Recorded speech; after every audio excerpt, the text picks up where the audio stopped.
started, it hasn't actually gone live. Well, that's okay. Whatever. It is what it is. Now I've gone live. Hey, welcome YouTube. Hello. And I have excellent. Let's see what happens here. And I'm sorry I'm 5 minutes late. For anyone who was waiting on YouTube when it was scheduled. I think that I've got the schedule set correctly. I don't know what time zone the YouTube account is set to. And now I can't see. I need to figure out where this is going. And I haven't had any opportunity, any chance to do any of the setup or testing things out. Welcome in. Testing. Welcome in, Jane. Good to see you. I mean, over there, it's the same person, but still good to see you. Welcome in. Thank you for testing out the chat. Look at that. Look at that. It works. I appreciate that. Fantastic. Good. You're there. Looks like you can see it. Yeah. Hey, welcome in, Nova Rider. Hear me, dictator. Oh, here I am. Hear me, dictator. Welcome in, Nova Rider. I hear you. I'm trying to figure some stuff out. I'm streaming on Twitch, and I'm also streaming on YouTube. One of the other things that I'm going to do on stream today. First, I need to make the announcement in Discord. I haven't done the thing. I can put this over here. I need to make the announcement in Discord that I've gone live. Today we're going to be talking about BDS. And here, Dan, welcome in, Trash. Good to see you, Trash Demancer. Here I am. Yeah, I haven't been online anywhere. Well, I've been lurking in Street Cat Love's stream since I got back from my weekend Rhythms on the Rio, which I'll talk about. But I haven't been able to really be on Twitch at all. Even I missed 27 last night, which I really always catch David's streams if I can. But I've been so busy. Right now, I'm still trying to do stuff. Welcome in, the Trash. I hope everybody's doing well. I appreciate you all being here for the stream and being patient with me while I try to figure out this technology stuff. Maybe we should get some music going too. Probably a good idea. And there have been any updates in the Discord discussion, or are there? Doesn't look like it.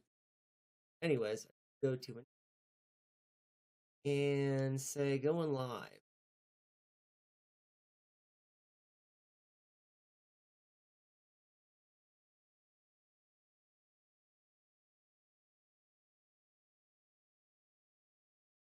And I forgot that I.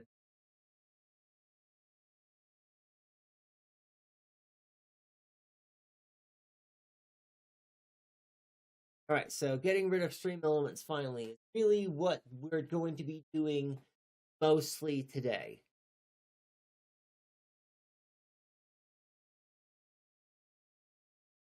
So, to what extent should the personal association or alleged connection of political leaders, such as Donald Trump, rumored ties to Jeffrey Epstein, influence our moral judgment to their leadership, especially when no formal charges have been made?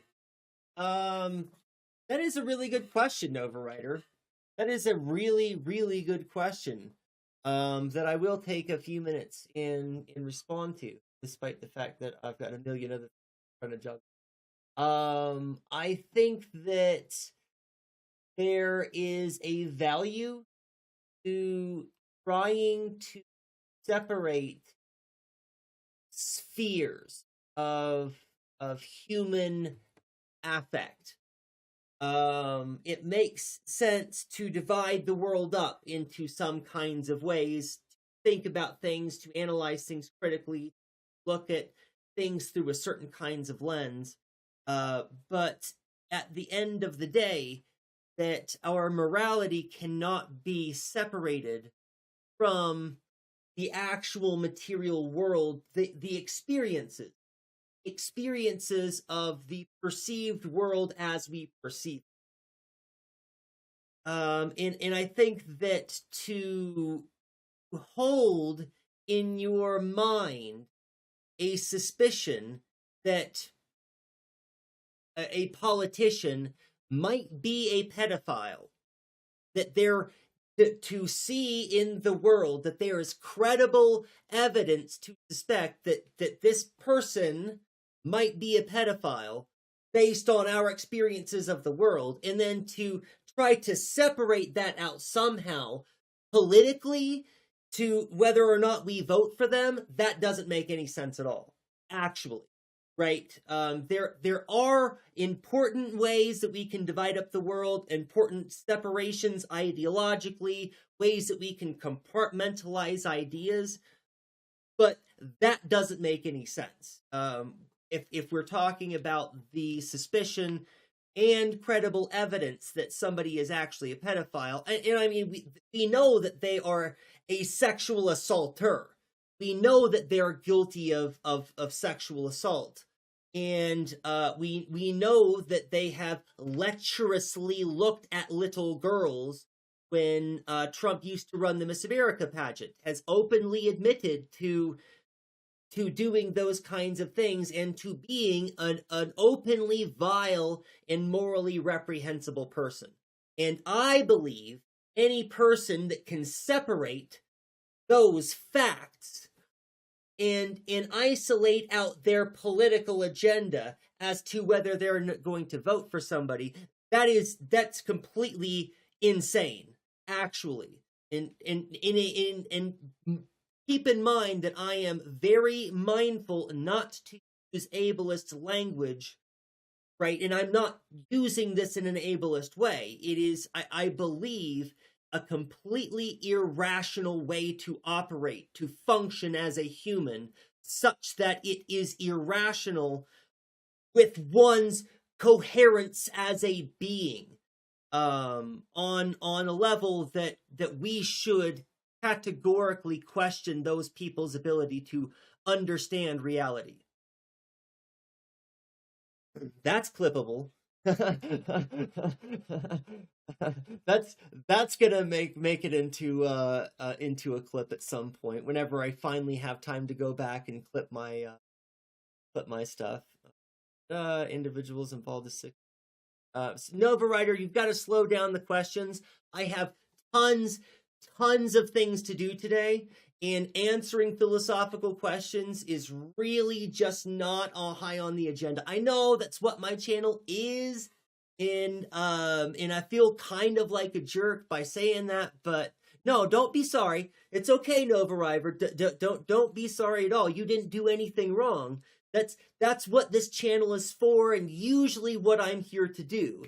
But today I have to do this. I have to do this thing, which is supporting Palestine, which is trying to oppose the ongoing colonization. I need to do this, and this has to happen today because I don't have time to do it tomorrow. I have to get set up for my new semester that begins in a week and a half, and then I have another class that's beginning a week after that, and then I have another class that's beginning a week after that. So I need to do this right now. This is the only time I have. So thank you, Nova Rider, for understanding. And I understand if you don't want to hang out. And again, you don't have anything to apologize for. You didn't do anything wrong. I just can't do that today. I will entertain some philosophical questions throughout the day, but I do need to be able to focus some time on getting this other stuff done. right? Because it matters. This matters. Oh, and I still can't see you. I haven't figured out how to see the YouTube chat. Okay.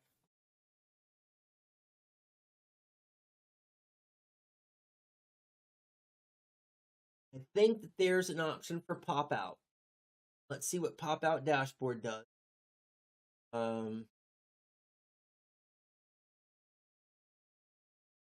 So, and one of the other things that I need to do today, no, this is the pop out's use. I thought that it was, is I need to read over Twitch's terms of service and make sure that I'm not going to violate anything.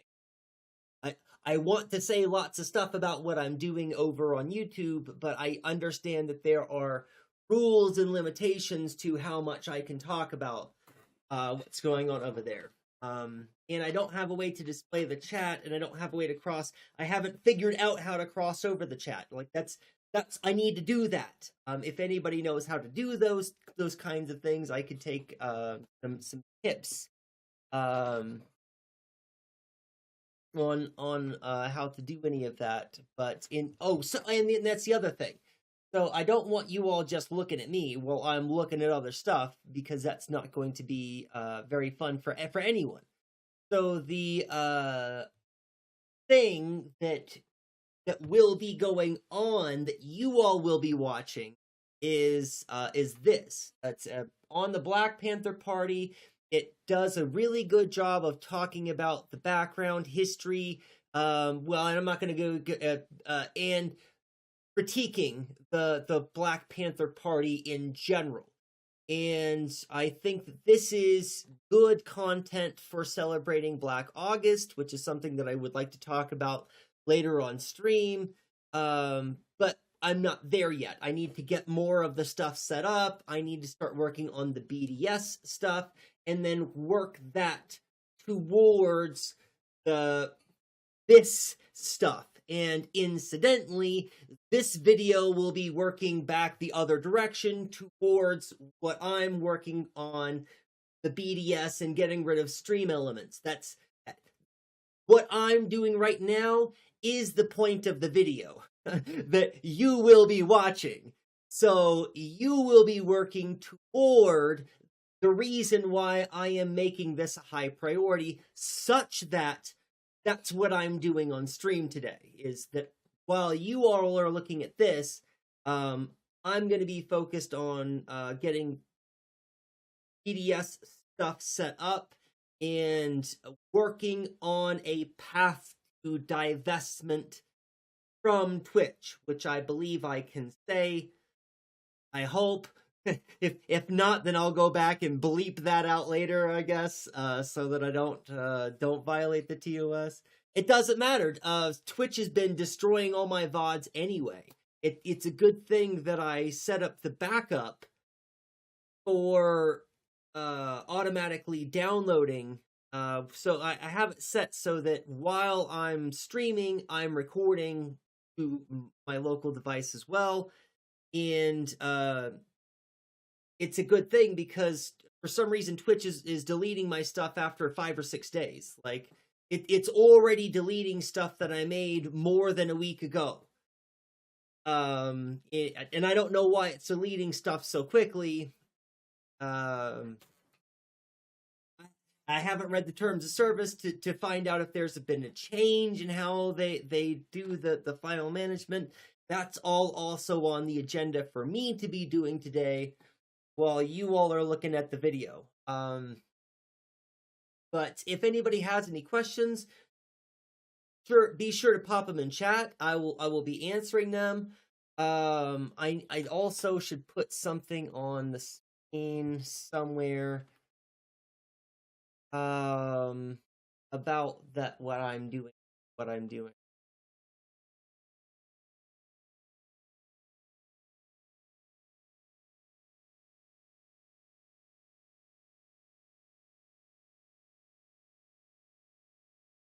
I know how to do it right here at the top. I started cancel.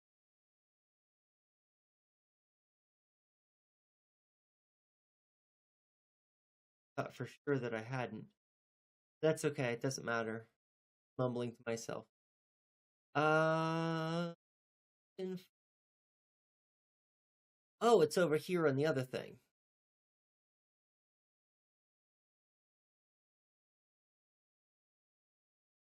Question.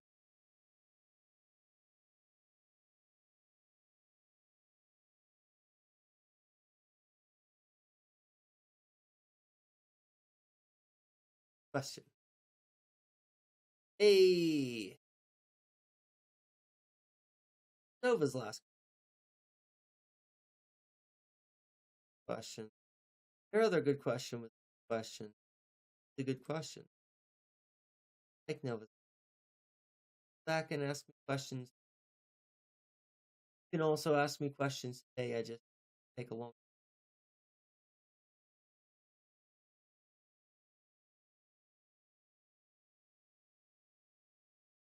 So that's overwhelming my.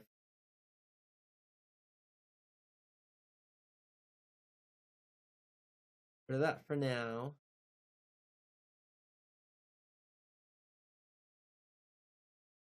Yes.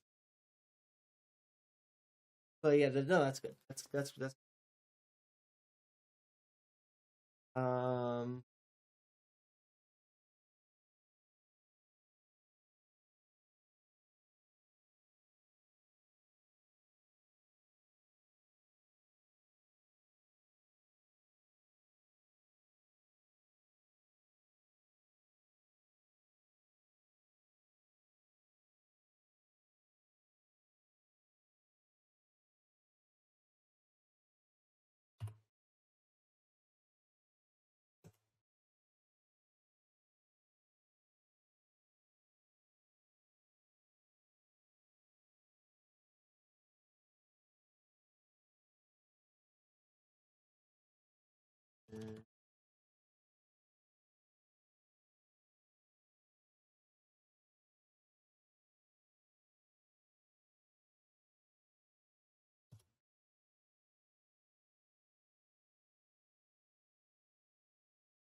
Yeah.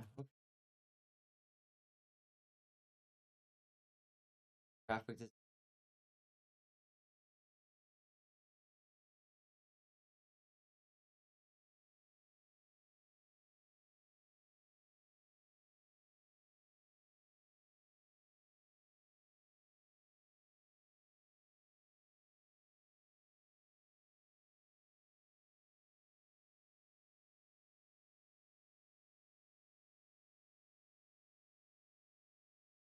So okay.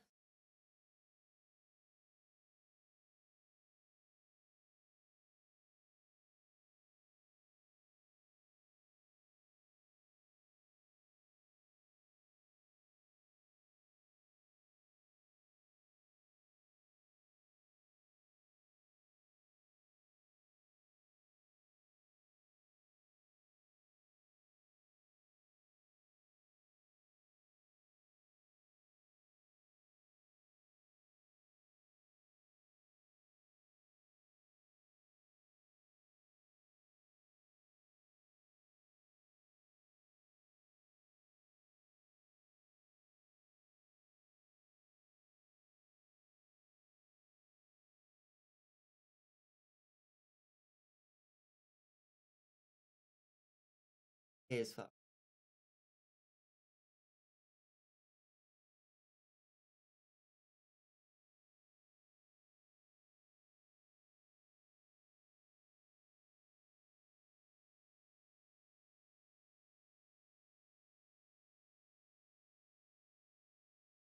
go ahead and get.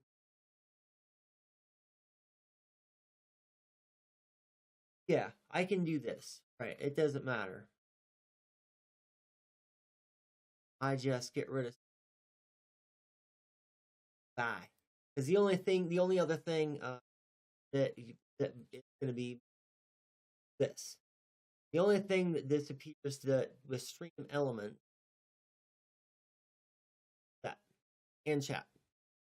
So once I get chat back, then it doesn't matter. Delete that. Yep. Bye. Stream element. Bye. I'll remove it from. Okay.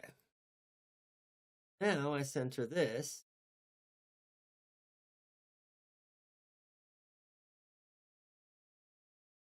A little bit gay.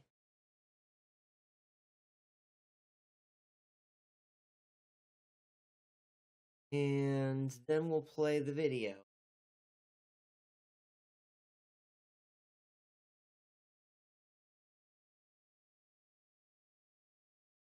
I'll be playing the video. And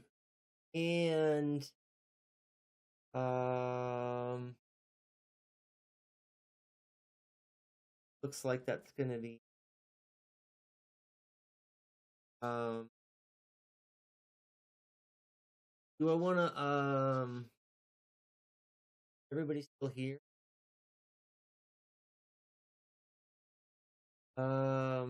So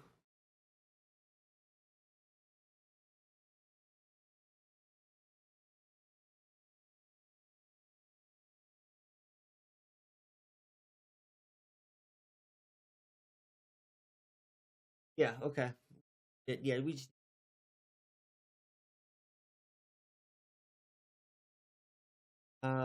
but also this does have to do. I should explain this. I forgot I was going to start with this. I didn't have any notes for starting stream today because I didn't have time. I should have started with this, that the title isn't incorrect. It's actually kind of a joke. The title isn't incorrect. It's kind of a joke about what I'm doing. So, well, it's a multi-level joke. There's lots of joke to the joke of the title. The first is that there's lots of temporal jokes to it. So, teleology is an end-oriented thing. Prefiguration usually has to do with before, and the what you when you do prefiguration, it's in the present necessarily. So there's lots of temporal conflict with the statement in general, teleology of prefigurative planning. Well, it's kind of a play on words in that it's a bunch of time jokes slapped together in a way that shouldn't fit. But it is also what we're doing. The goal of this channel is for us to understand not just philosophy, but how to live that philosophy, how to do the praxis, right? That's direct action gets the goods. That's how we accomplish revolution, is we turn ourselves into revolutionary people. That's prefiguration. That's what we're doing. And this video, a helpful step in decolonizing our understanding of communism and Marxism, also turning a critical, radical, feminist lens at the Black Panther in particular. In this case, I should have been more at the Black Panther more specifically in this critical way, and not in a critical way that is that's too much of it.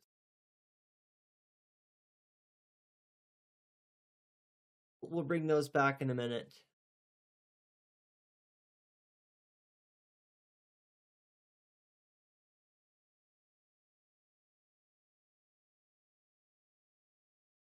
Yeah, but that's where this video is going. And I am going to be working on stuff, and hopefully we're going to meet in the middle about halfway through the stream.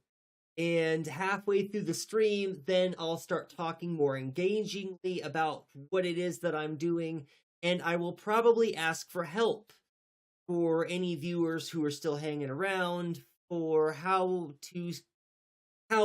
I should go about setting up the classroom, the quote unquote classroom. And by that I mean I'm trying to create a space. I can't see again. Try to create a space between Twitch and YouTube and the other platforms.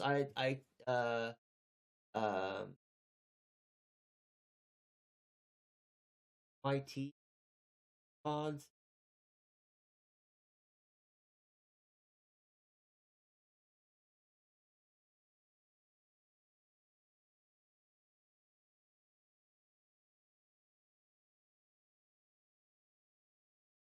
First chaos, or I guess I should call you Jane over here to be more specific about Ancon Jame. Also YT VODs. It would probably type that like 20 minutes in reference to something I was talking about. I'm terrible at this. Where am I gonna put the chats? I need to figure that out first, actually, right now. That's as small as that can make, and then I can put this here. That small. Might end up switching the side. This needs to be its own. Because I can't hop around.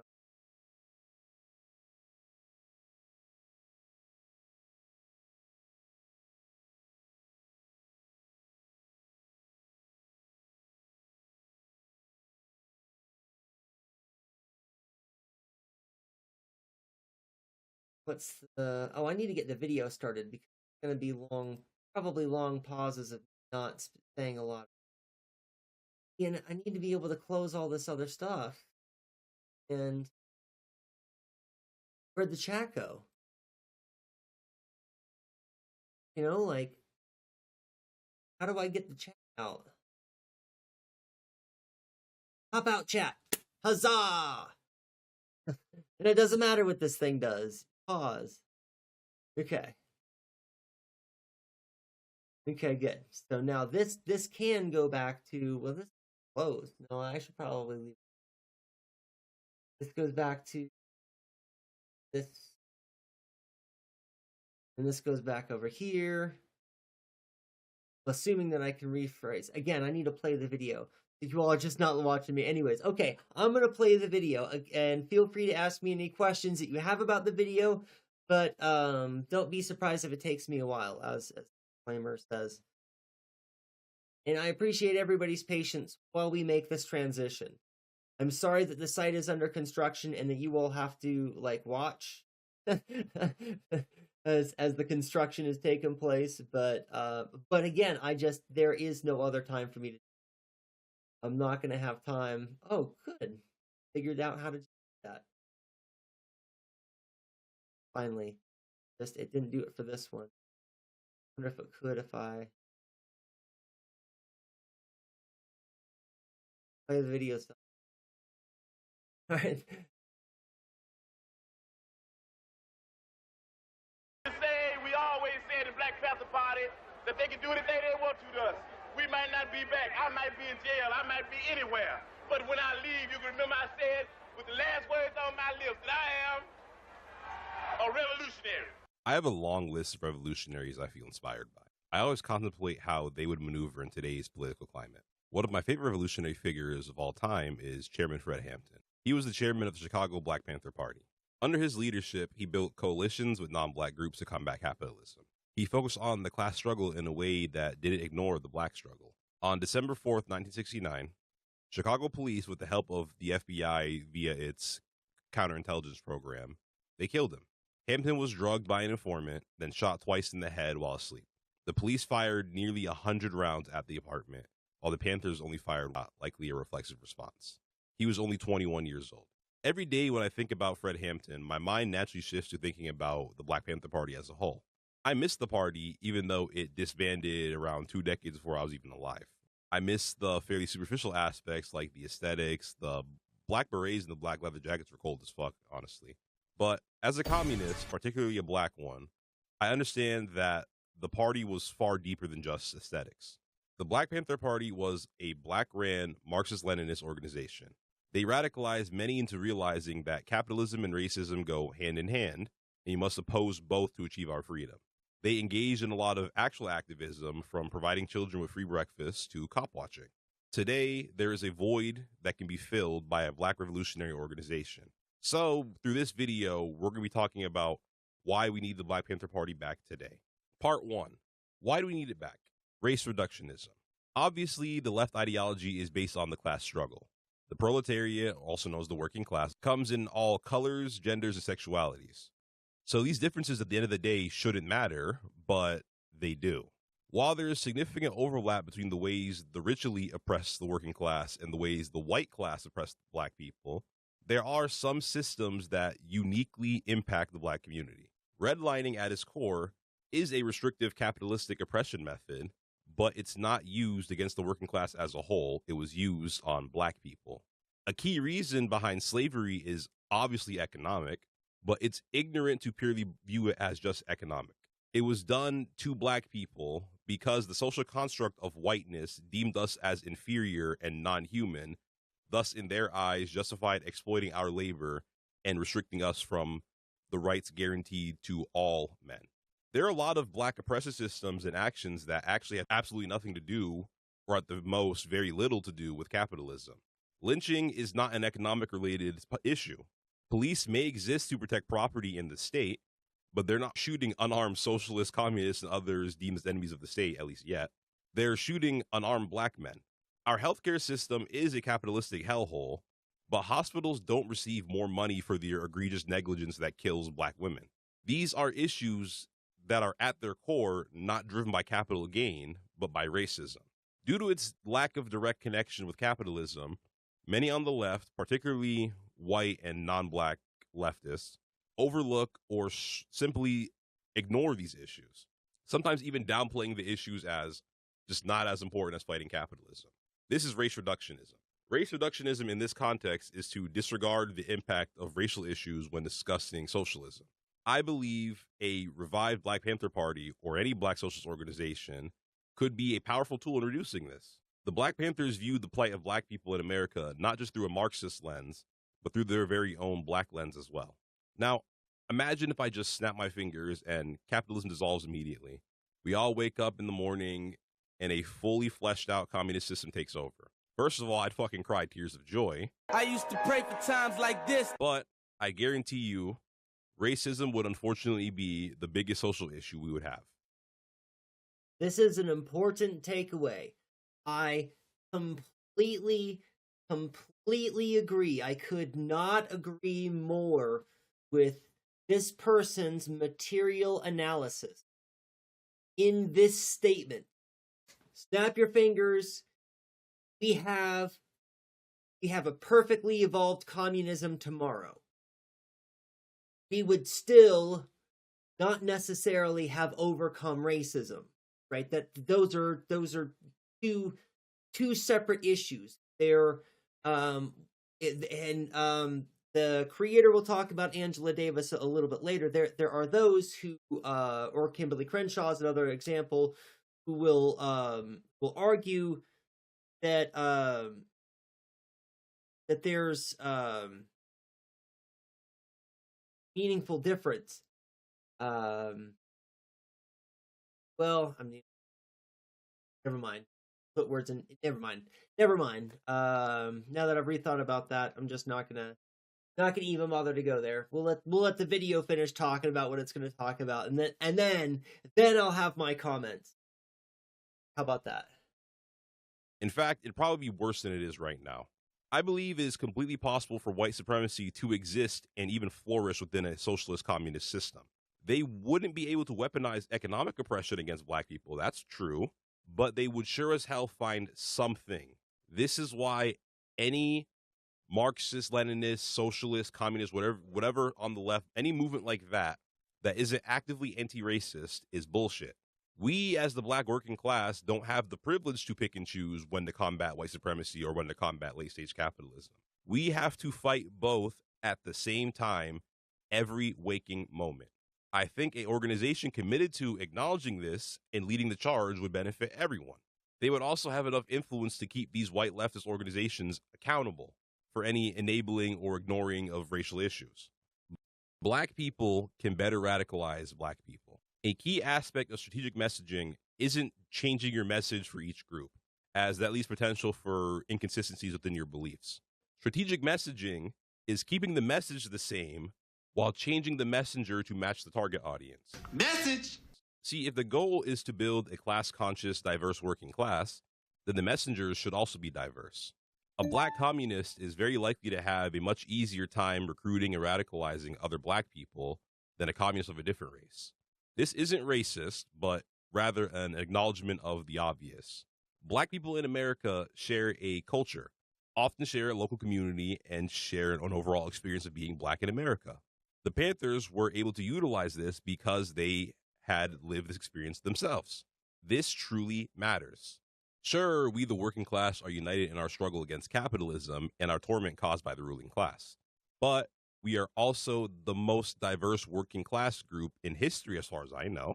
We need to acknowledge and understand our diversity, as well as build on top of it to form bridges of class consciousness. Black people have a shared culture where those outside the culture would need to be taught the intricacies of it, while it's second nature to other black people. As I said in my previous video, I reject diversity in oppressive systems. I don't care to see diversity in capitalism, fascism, Zionism, or imperialism. I would rather see all these systems die, not add some diversity hires. I, however, feel the opposite about revolutionary acts.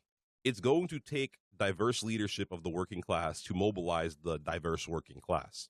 Currently, I believe communism has, well, leftism in general, honestly, has a bit of a diversity of messengers issue. The Black Panther Party, an openly Marxist-Leninist group, could solve this problem.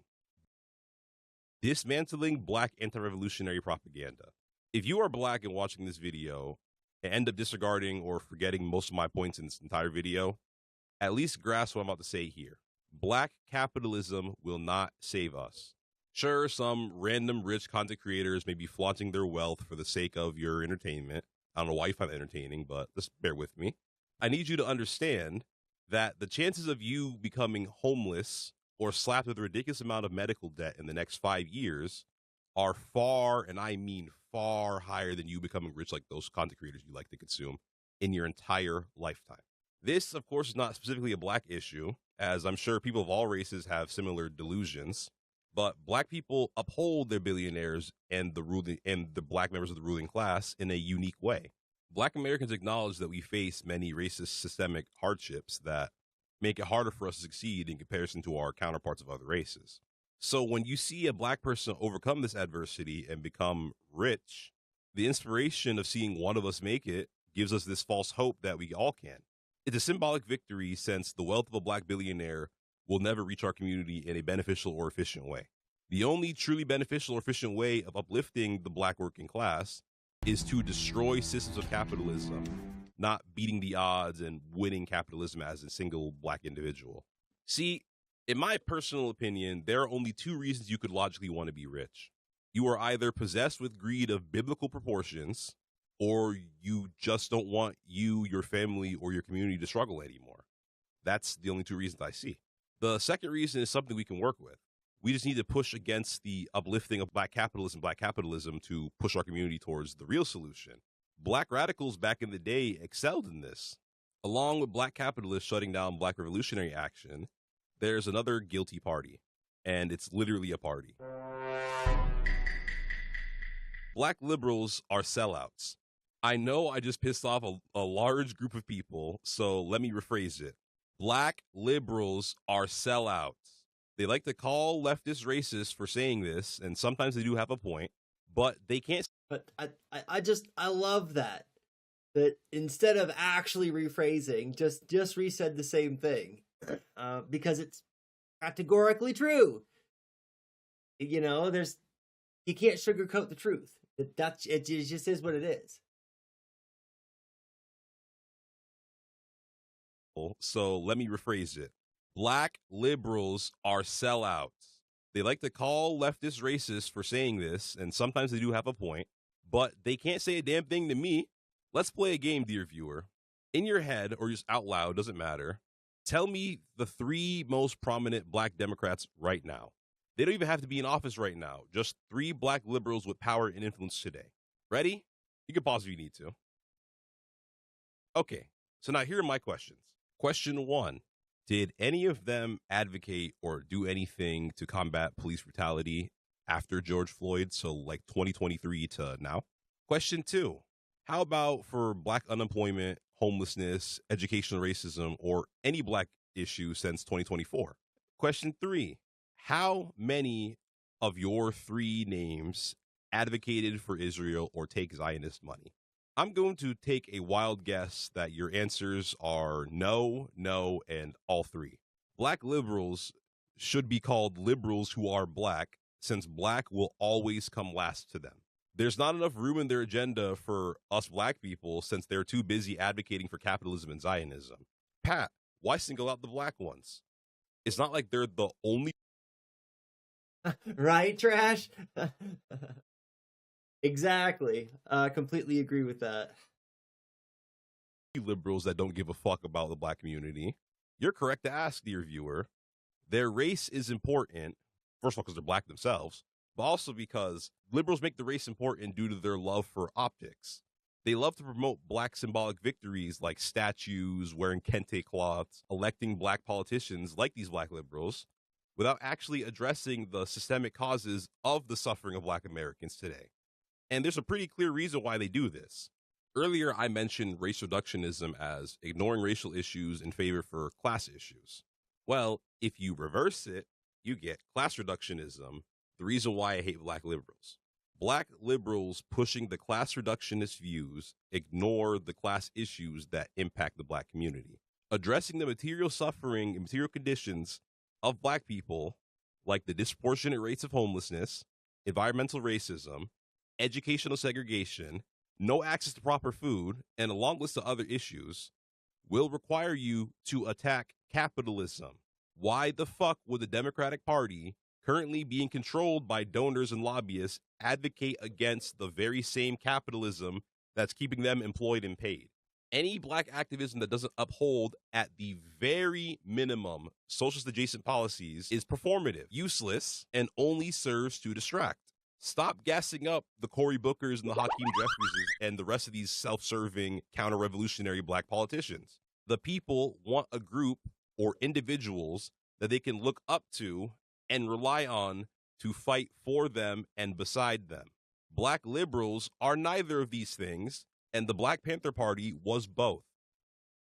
With all the reasons I just addressed, you can make a very strong argument that having a Black Panther organization today is very much needed. A black organization addressing the specific ways capitalism hurts the black community without reducing the entire black struggle to simply as an offshoot of capitalism.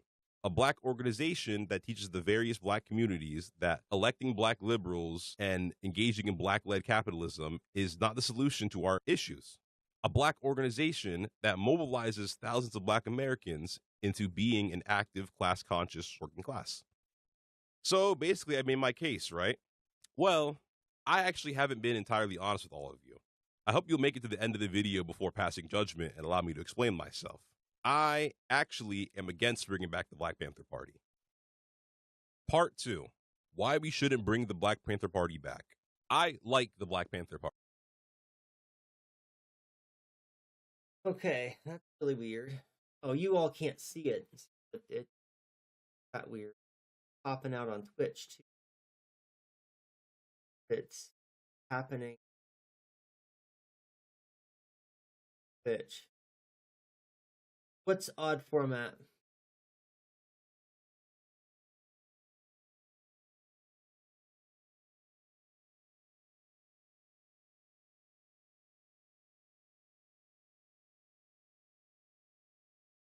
Yep, Stream Elements is still popping off on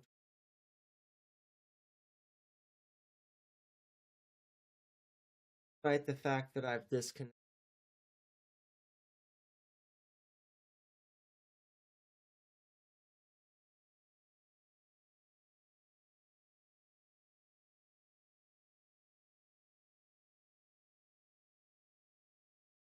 This still.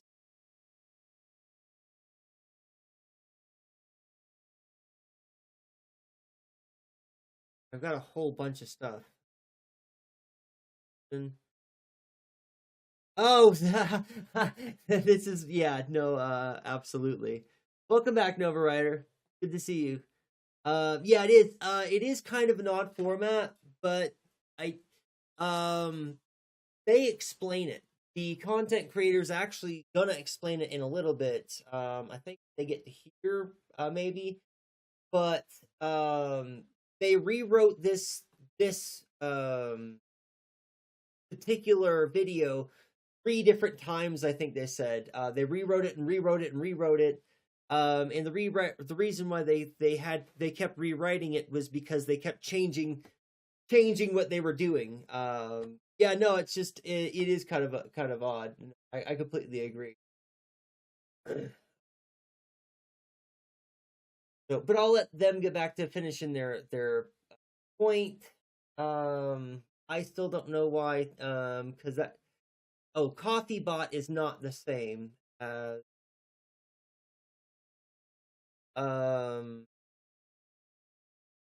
Stream Elements. The CoffeeBot's a different thing. So everybody that's in chat, if you can see CoffeeBot, if put ones in chat if you can see CoffeeBot, twos in chat if you cannot.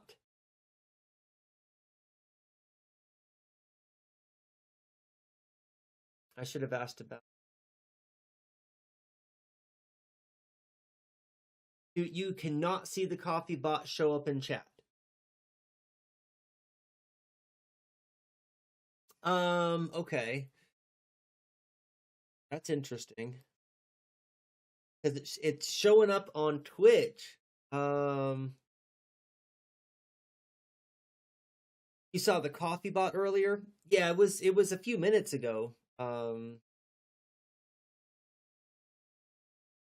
Yeah, if it pops up, then yeah, that's what I was asking. If it's because it was a while ago. But okay, CoffeeBot is supposed to be there. Good. But the Stream Elements could not there. We'll have to see. I think Stream Elements will pop another timer off in 5 or 6 minutes.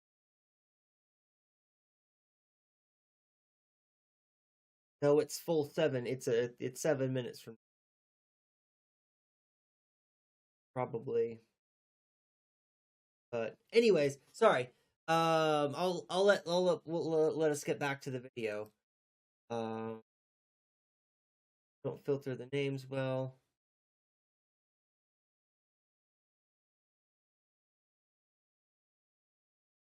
Oh, okay. I gotcha. Oh, you were looking for coffee. Ah, ha, ha, ha. And not, yeah. Okay. That's in. Yeah, I might change that bot too. That's, there's a couple, I mean, there's a different way to use bots than the way that I have previously used bots, and that way would be better. Took me a long time for my brain to figure out how to say the thing that I was thinking in my. But yeah, what I'll do is I'll probably organize all of my bots into one bot somehow. I think that I have the power to do that. I just don't know yet how. Or I'm not there's nobody who's talking to me on YouTube that I haven't missed. Thank you again, everybody who's watching on YouTube for the first time. I appreciate it. And thank you for everybody who's been watching me on Twitch. Love you. And I appreciate you all having been with me for all of this time. We're making some transitions together. So I'll let us get back to the video. But again, as the disclaimer says at the top, let me know if you have any questions or if you have any comments about anything. I'll stop and talk. Party. And as I said in the beginning, I do miss the party. But even things we love and miss are imperfect. A direct revival of the party would include all the flaws that led to its destruction, outside of government interference, of course. Flaws that, unfortunately, are key aspects of what the party was. We absolutely need a black Marxist-Leninist communist organization today. That much is, I feel, I clearly argued earlier. However, to maneuver through today's America, today's world, and to avoid the repetition of original Black Panther Party missteps, a Black revolutionary organization today would need to function so much differently than the Panthers did. Calling it a new Black Panther Party would just be disingenuous, misleading, and would only serve our desire for nostalgia and familiarity. I am against bringing back the Black Panther Party because we need something new, completely new. Before I get deeper into what I think this hypothetical organization should look like, I feel it's important that I address where exactly things went wrong for the Panthers. A true sign of maturity is being able to openly criticize things you love. In fact, critiquing people and things that you love may be one of the greatest acts of love you can do. I appreciate the Panthers for all their hard work and for laying the groundwork for me to even make content like this, but we need to ensure we don't fail in the same ways that they unfortunately did. The failures of the party. Let me address this again before I get some angry comrades accusing me of victim blaming the party. Yes, I am very well aware that the FBI was the most significant cause of the party's downfall. I need you all to be aware of this too. Yes, all the critiques of the party that I will get into later are still valid, but are all secondary when you account for the impact of the counterintelligence program. J. Edgar Hoover, the first FBI director, the Bureau of Investigation, which Hoover was still the director of, became the FBI in 1935, and he maintained control. Anyway, J. Edgar Hoover might be one of the most evil, egregious pieces of filth in human form ever produced by this godforsaken country. This man might very well be the most anti-black racist person of the 20th century. You know, the century of the civil rights movement. He hated black people more than I hate Zionists and fascists. Rumors say that he himself has black ancestry, which, I mean, I can kind of see it. So white passing Uncle Ruckus over here was obsessed with the concept of a black messiah, a black revolutionary figure who would succeed in unifying the black community across the country to revolt against the white capitalist imperialist empire of the United States. All the men the FBI went after were believed to have the potential of becoming this black messiah. Fred Hampton was one of them, hence the movie title Judas and the Black Messiah. Chairman Fred was killed because the FBI implanted an informant, William Judas O'Neill. Instead of silver, he received a monthly stipend and a reduced jail time for a crime he committed as a teenager. The guy later killed himself due to guilt. So, once again, while all the criticism I'm about to get into is still valid and still important to learn from, acknowledging the state's involvement with destabilizing the black revolutionary movement is more important. Any black organization that chooses to adhere to communist Marxist-Leninist beliefs must be prepared to deal with the intervention from the surveillance state, especially today in a post 9/11 America with the Patriot Act, Homeland Security, the NSA. It's a different ballgame. They will slander you, discredit you, imprison you, even go as far as killing you if you're enough of a problem for them. Sure, it is beautiful to be willing to die for a good cause, but it's even better to be willing to live for one. I want us all to live and bask in the tomorrow that we are fighting so hard to achieve. So, all right, outside of the FBI and the state interventionists, what other issues did the party have? Well, for starters, infighting, something that I know the left is not new to. See, as Fred Hampton said, I don't care how much theory you got. If it doesn't have any practice applied to it, then that theory happens to be irrelevant. The party, for the most part, agreed on theory. However, when it came to practice, issues arise. Most notably, the issues between Huey Newton and Eldridge Cleaver, who became a conservative later in life. I'm not going to touch that. Newton wanted to focus on community programs, while Cleaver wanted to focus on international solidarity and militancy. Newton ended up expelling Cleaver from the party, and Cleaver ended up denouncing him. Then in later years, Newton began to consolidate power and rejected dissent from within the party. expelling those who disagreed with him, or at the very least, pushing them away from him. Part of this problem is how the party never had a system for dealing with internal conflicts. They just happened with no institutional solutions to correct them.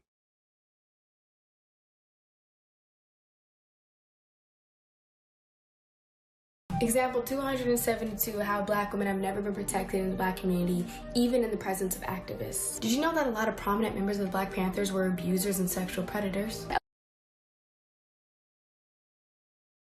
Just wanted to pause in case anybody missed disclaimer that the video showed about their content warning.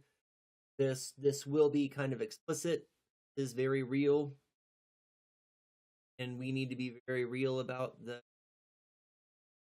the actual history of the Black Panthers, which this is going to entail. I just want to go back and highlight the disclaimer in case anybody missed the disclaimer. I'm going to give you a second for the disclaimer again, and then let the video play, because I just thought it was a little fast, personally.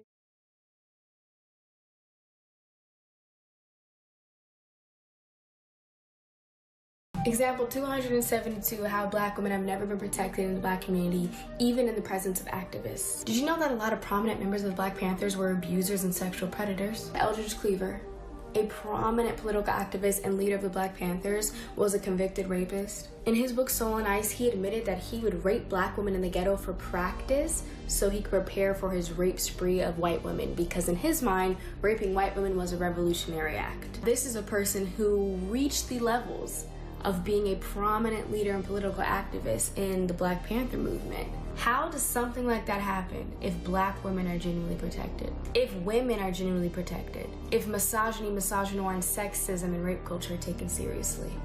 Another issue which I need you all to pay deep attention to is misogyny and patriarchy. The party had some very deep patriarchal and misogynistic practices. It's a lot deeper than just the hyper-masculine aesthetics that the party presented in its beginning. Several women within the party were by male party members. Several male members, including those in leadership positions, were abusing their partners. And despite about 2/3 of the party's members as being women at some point, men were still overwhelmingly in charge of the party. Elaine Brown, the first and I believe only woman to become the chairman of the party as a whole, was beaten and undermined by men within the party. In order to be consistent in our beliefs against upholding the systems of patriarchy, as well as us rejecting misogyny and misogynoir, a new Black Revolutionary Party cannot simply be a repeat of the Panthers. Many of y'all's favorite activists that y'all love to claim that you care about were members of the Black Panther Party, but were ousted because ultimately their politic didn't align. People like Angela Davis ended up leaning more towards Black socialist parties. People went towards Black liberation parties who practiced intersectional politics when it came to women, sexuality, and what Black people need to do in order to achieve liberation. Because when controlled by a bunch of cishet Black men, political parties oftentimes tend to become reformations of Black capitalism with the pursuit of getting the power of the white man in order to use it against other marginalized people. This is to say that any organization strictly and strongly coordinated and organized by cishet Black men are to be treated with suspicion, because most of you cishet Black men are not capable of being intersectional, not because you can't do it in a literal sense, but because you refuse to do it. Then we have the centralization issue. While for the most part, local chapters had autonomy, the party still manages to be too centralized in some dangerous ways. I think any revolutionary organization should be democratized without having a particular chairman. Having a chairman, to be completely honest, is just having an easy target. They, and by they I mean the feds, knew who was in charge. That's a good spot to pause. I wanted to mention, and I meant to mention this earlier, Trash Nomancer.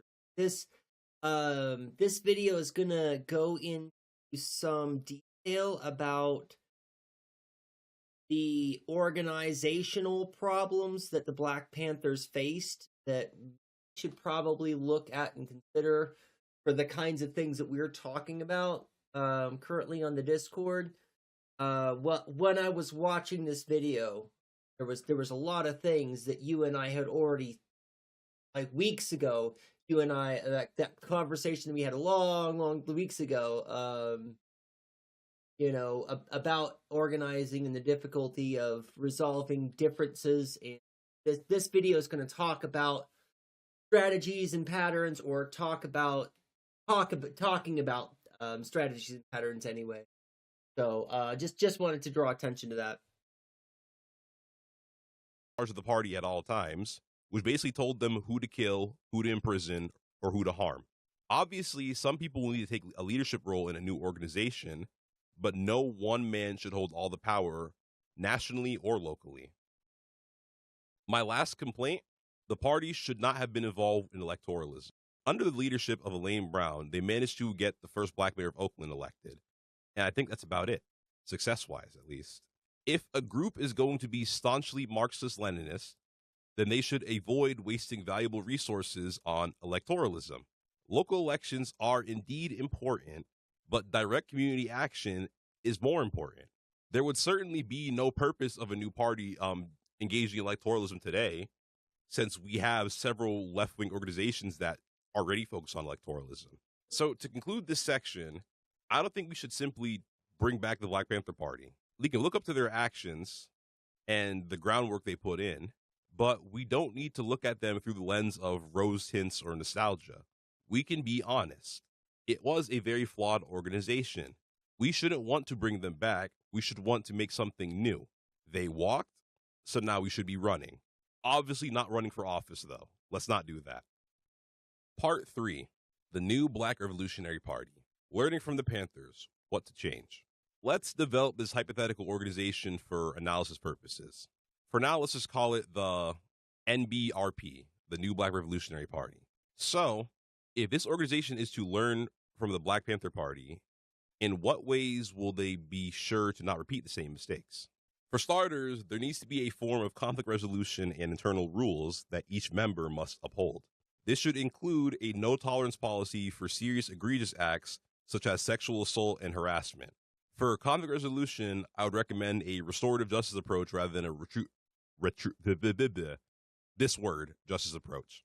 Justice should be focusing on repairing the relationships and the community that became damaged in the face of conflict. At the end of the day, we are all comrades, and we're in this together, so we got to work this out. Yeah, that doesn't look like a segregation thing, but no, that actually, I get that, as that makes sense. It tracks. Getting the right people on the right seat on the right bus from a social perspective, right? Absolutely. Well, and this talks about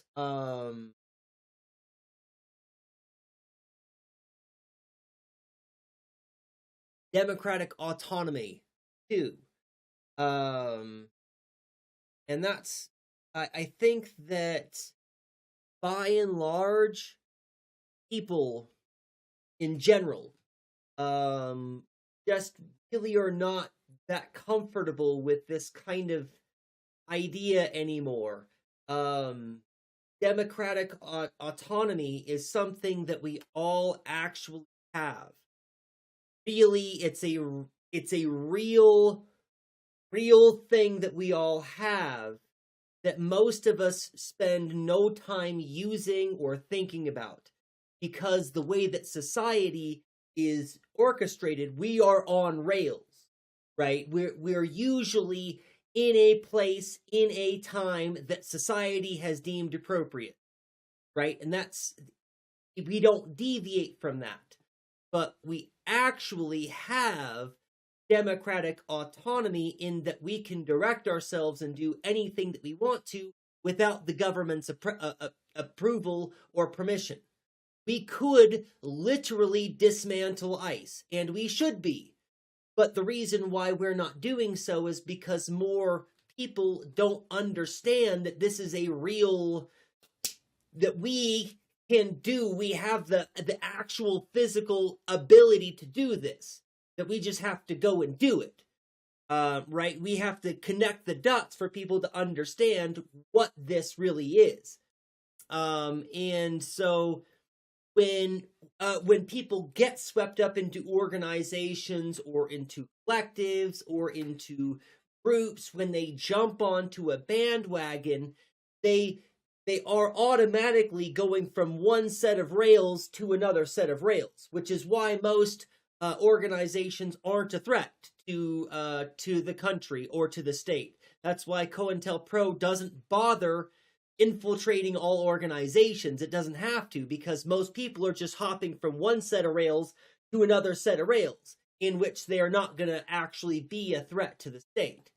But we need to get people to understand what democratic autonomy is, so that they can organize themselves as an individual first in that way, and then that they can organize their groups that they are a part of, their memberships, in that kind of a way, so that they can just do what they need to do without having to look up to the banner or be concerned with what the banner's politics are, or whether or not they're on, right, there's a lot of issues that people self-impose on their ability to understand what is possible or what's revolutionary or what's good. And we're just laying the groundwork for that still. We need more buses in general. Yeah. Right. Absolutely.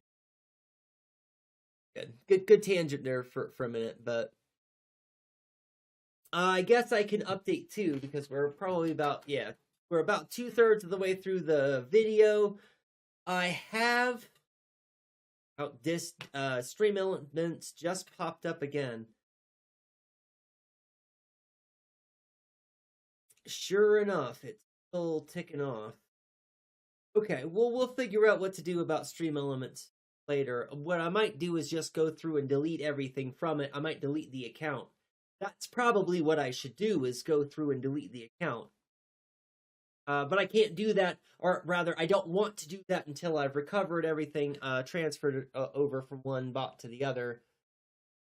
So I'm in that process now. I thought that Stream Elements was all the way axed, but it just popped up in chat, so it's clearly not.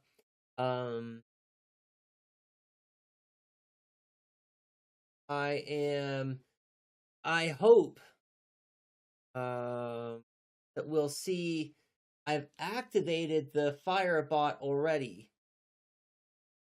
and there is a timer set to go off. Oh, I should probably do a command first to test that. That's what Let me cancel this. We'll come back and fix.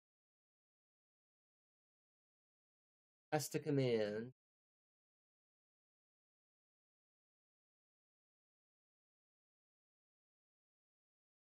Commands over here.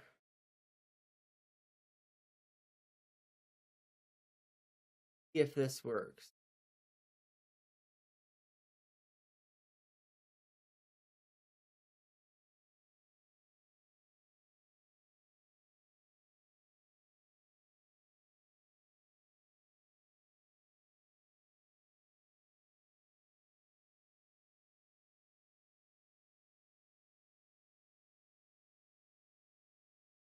Care about cooldown. Everyone changes. That was quick and easy. Hands are going to be really easy. I'll be able to just bam, bam, bam, bam, knock those out.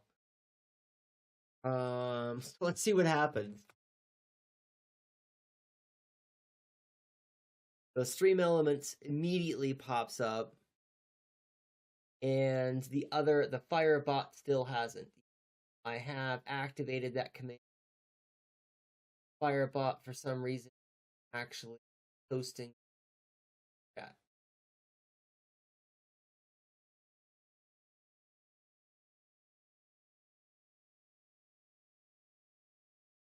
I get I don't want to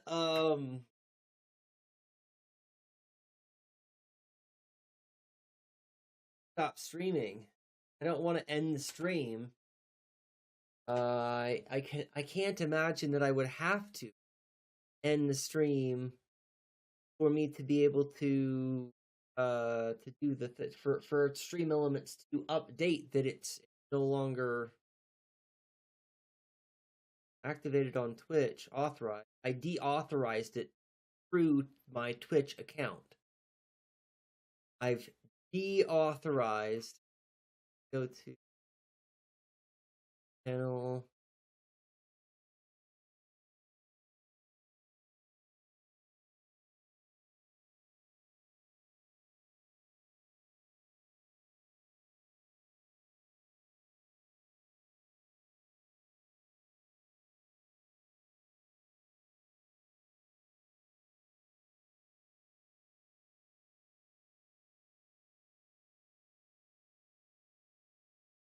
Where is the page?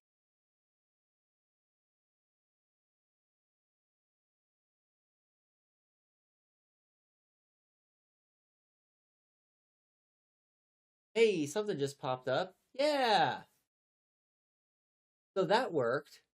The command didn't work, but this is the what just popped up in chat was the that's the Discord announcement.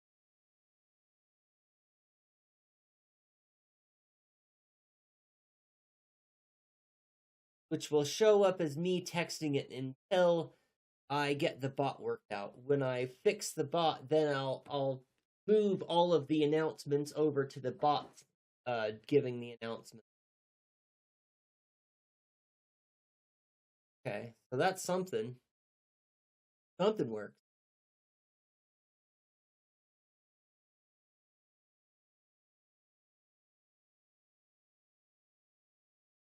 Account setting.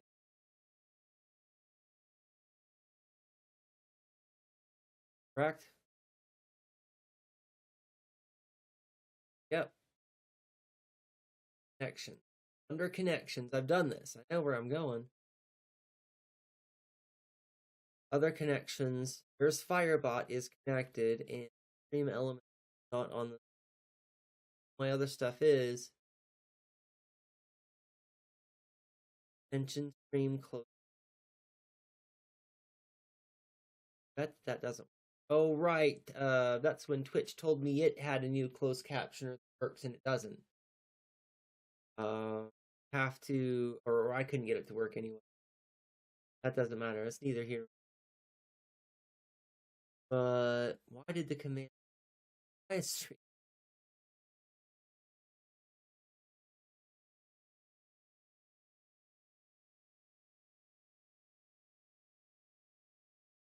Yeah, I don't want to log out.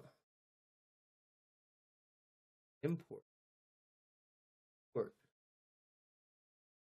Oh, from. I gotcha. Back to. I'm sorry. You all are just watching me struggle bus with this. Sorry. I'll go back to the video and let the video finish.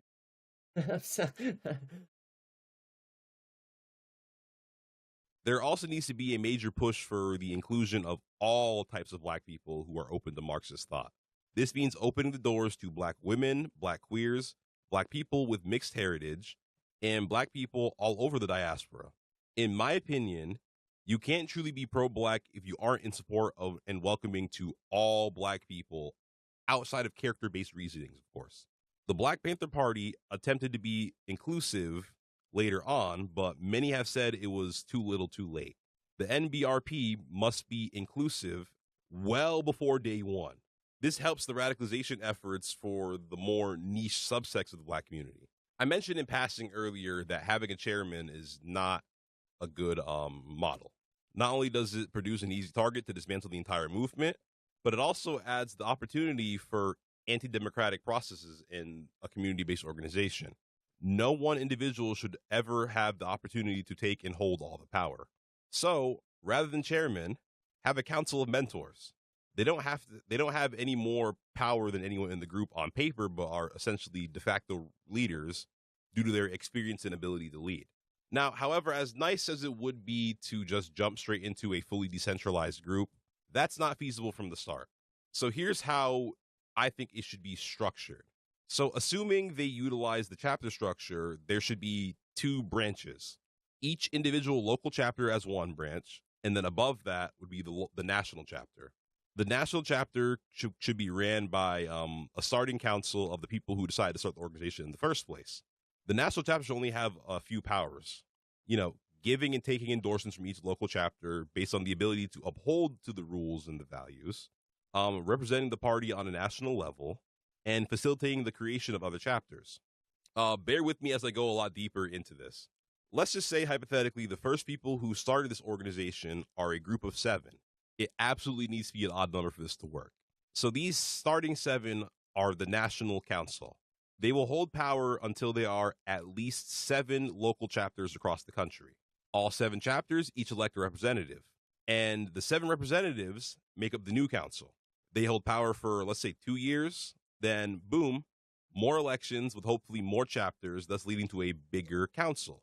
Now there will be a national party that is completely democratic and represents the needs of every local chapter.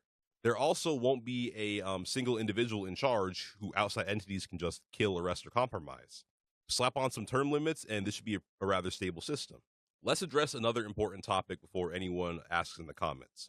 Yes, I think this organization should just be Black. I support and encourage a coalition with other groups, of course. This is something the Black Panther Party tried to do through Fred Hampton's Rainbow Coalition, and I think it was a failure not only because it unfortunately died with Fred Hampton, but it wasn't a strategy that was adopted on a national level, probably because it was too dangerous. Now, many of you may be wondering which groups to be in coalition with. I, as a communist, am very, very well aware how other communists feel about the DSA. They don't fuck with them in the slightest from what I've seen. I know some of us do, but a lot of us don't. Here is my 2 cents from personal experience. My left journey started with the DSA, and all the local versions of leftist organizations, at least in my area, are significantly more left than the national versions. I remember I went to a Working Families Party meeting, and they were literal communists there. So don't count them out before you hear them out. They might surprise you. If you're not Black, but an organization like this interests you, I see 2 options. Option 1, you could join an existing leftist organization that aligns most with your goals, which then leaves option 2. You start your own organization with the same structure. You could make it race-based, LGBTQ-based, or even gender-based. You want a revolutionary women's group, which is fucking cool. Now you can be in coalition with the NBRP without just overtaking it. I will always encourage coalition, even with groups that aren't as left as you. So long as they acknowledge the working class is being fucked over and they acknowledge racism is bad, we can be in coalition. I think it's good to meet the working class and free Palestine. Don't forget free Palestine. I mean, the content creator does a great job of talking about Palestine all throughout this video, and is going to end by also focusing our efforts on being comrades with them. So just right there, could have used it. I thought that the first go round, and when I heard this go round, I was like, it really needs to be thrown in right wherever they are at the current moment, right? Right now, the working class seems to be heavily gravitating towards the DSA and rallying behind figures like progressive groups turn liberals into democratic socialists. Therefore, we should be turning democratic socialists into communists without relentlessly attacking them for being progressive.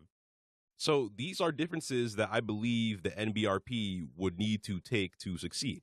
These policies and actions make it a completely different organization in comparison to the Black Panther Party. So what are some aspects of the OGs that I think would be great in this organization? As I mentioned in passing, I like the local chapter structure. It makes the most sense. This party should act locally on a national scale. This way, each chapter will be specifically adapted to address the unique local communities. Let's see, Black people in the Northeast, in the West Coast, in the Deep South, do not have the same exact lived experiences despite all being Black. They should have chapters that represent their community. The other important aspect to take. Hold on, I probably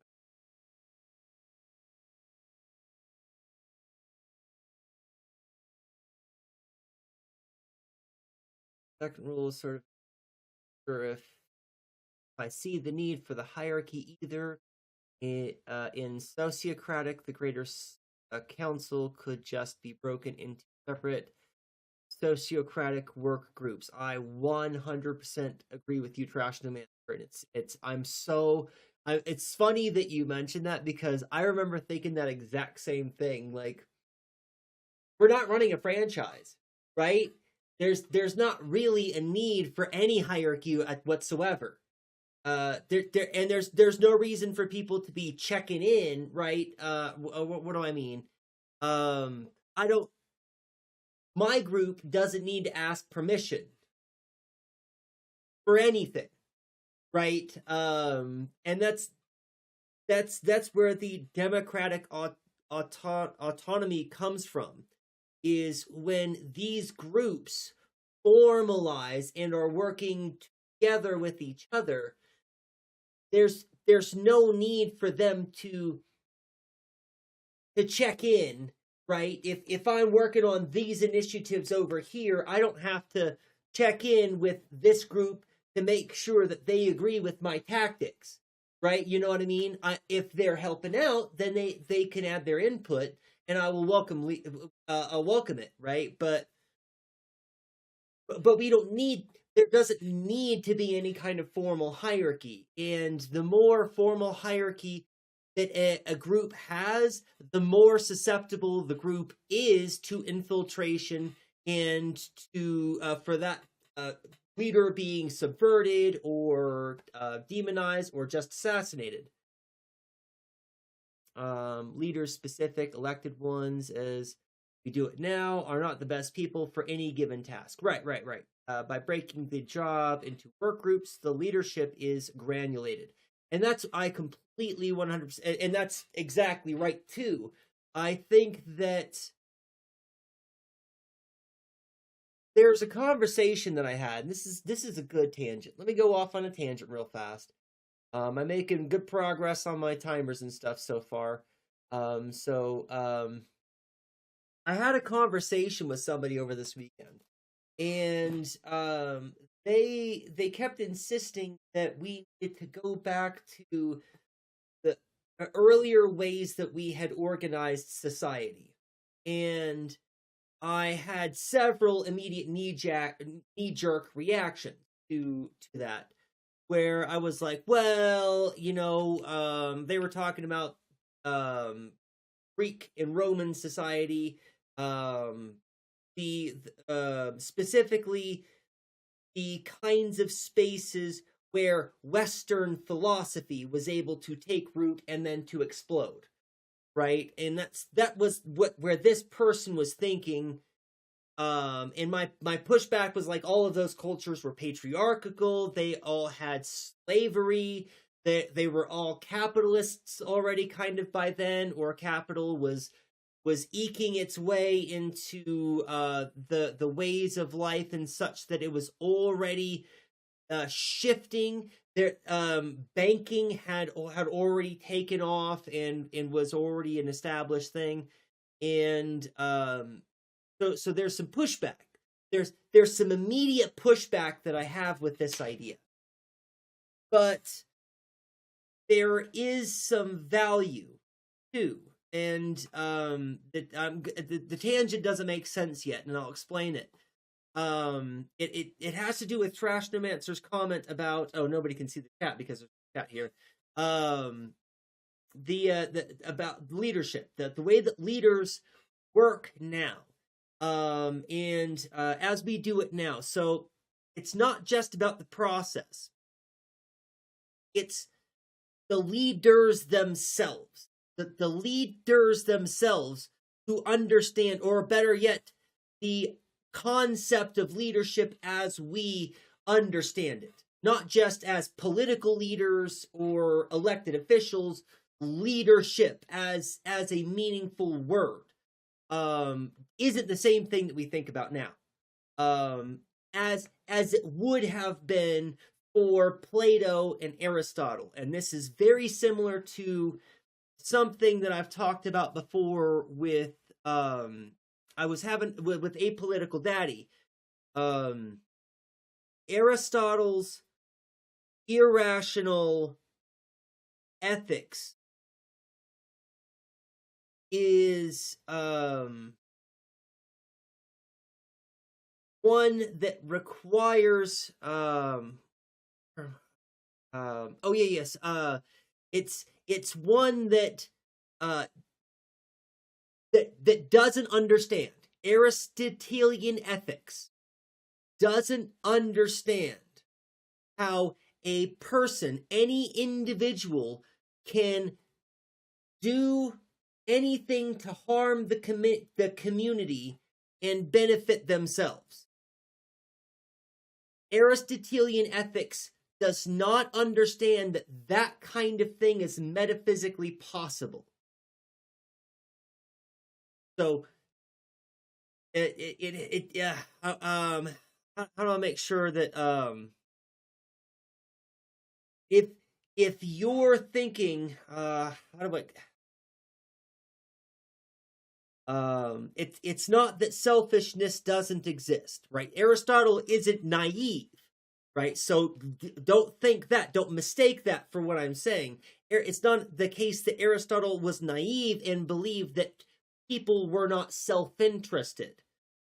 Aristotle would have thought that it was not possible for one to benefit themselves at the expense of the society in which that self lives, right? This is if one is benefiting themselves at the expense of society, society is worse, and therefore the individual who is in that society is necessarily worse. And this understanding of whole relationship of the necessary binding connectedness, it's inherent in indigenous philosophy, it's inherent in African philosophy, and it's missing from all of Western ethics after Aristotle, right? Aristotle was the last ethicist in Western ethics to really get this right, this idea that I'm trying to hammer in.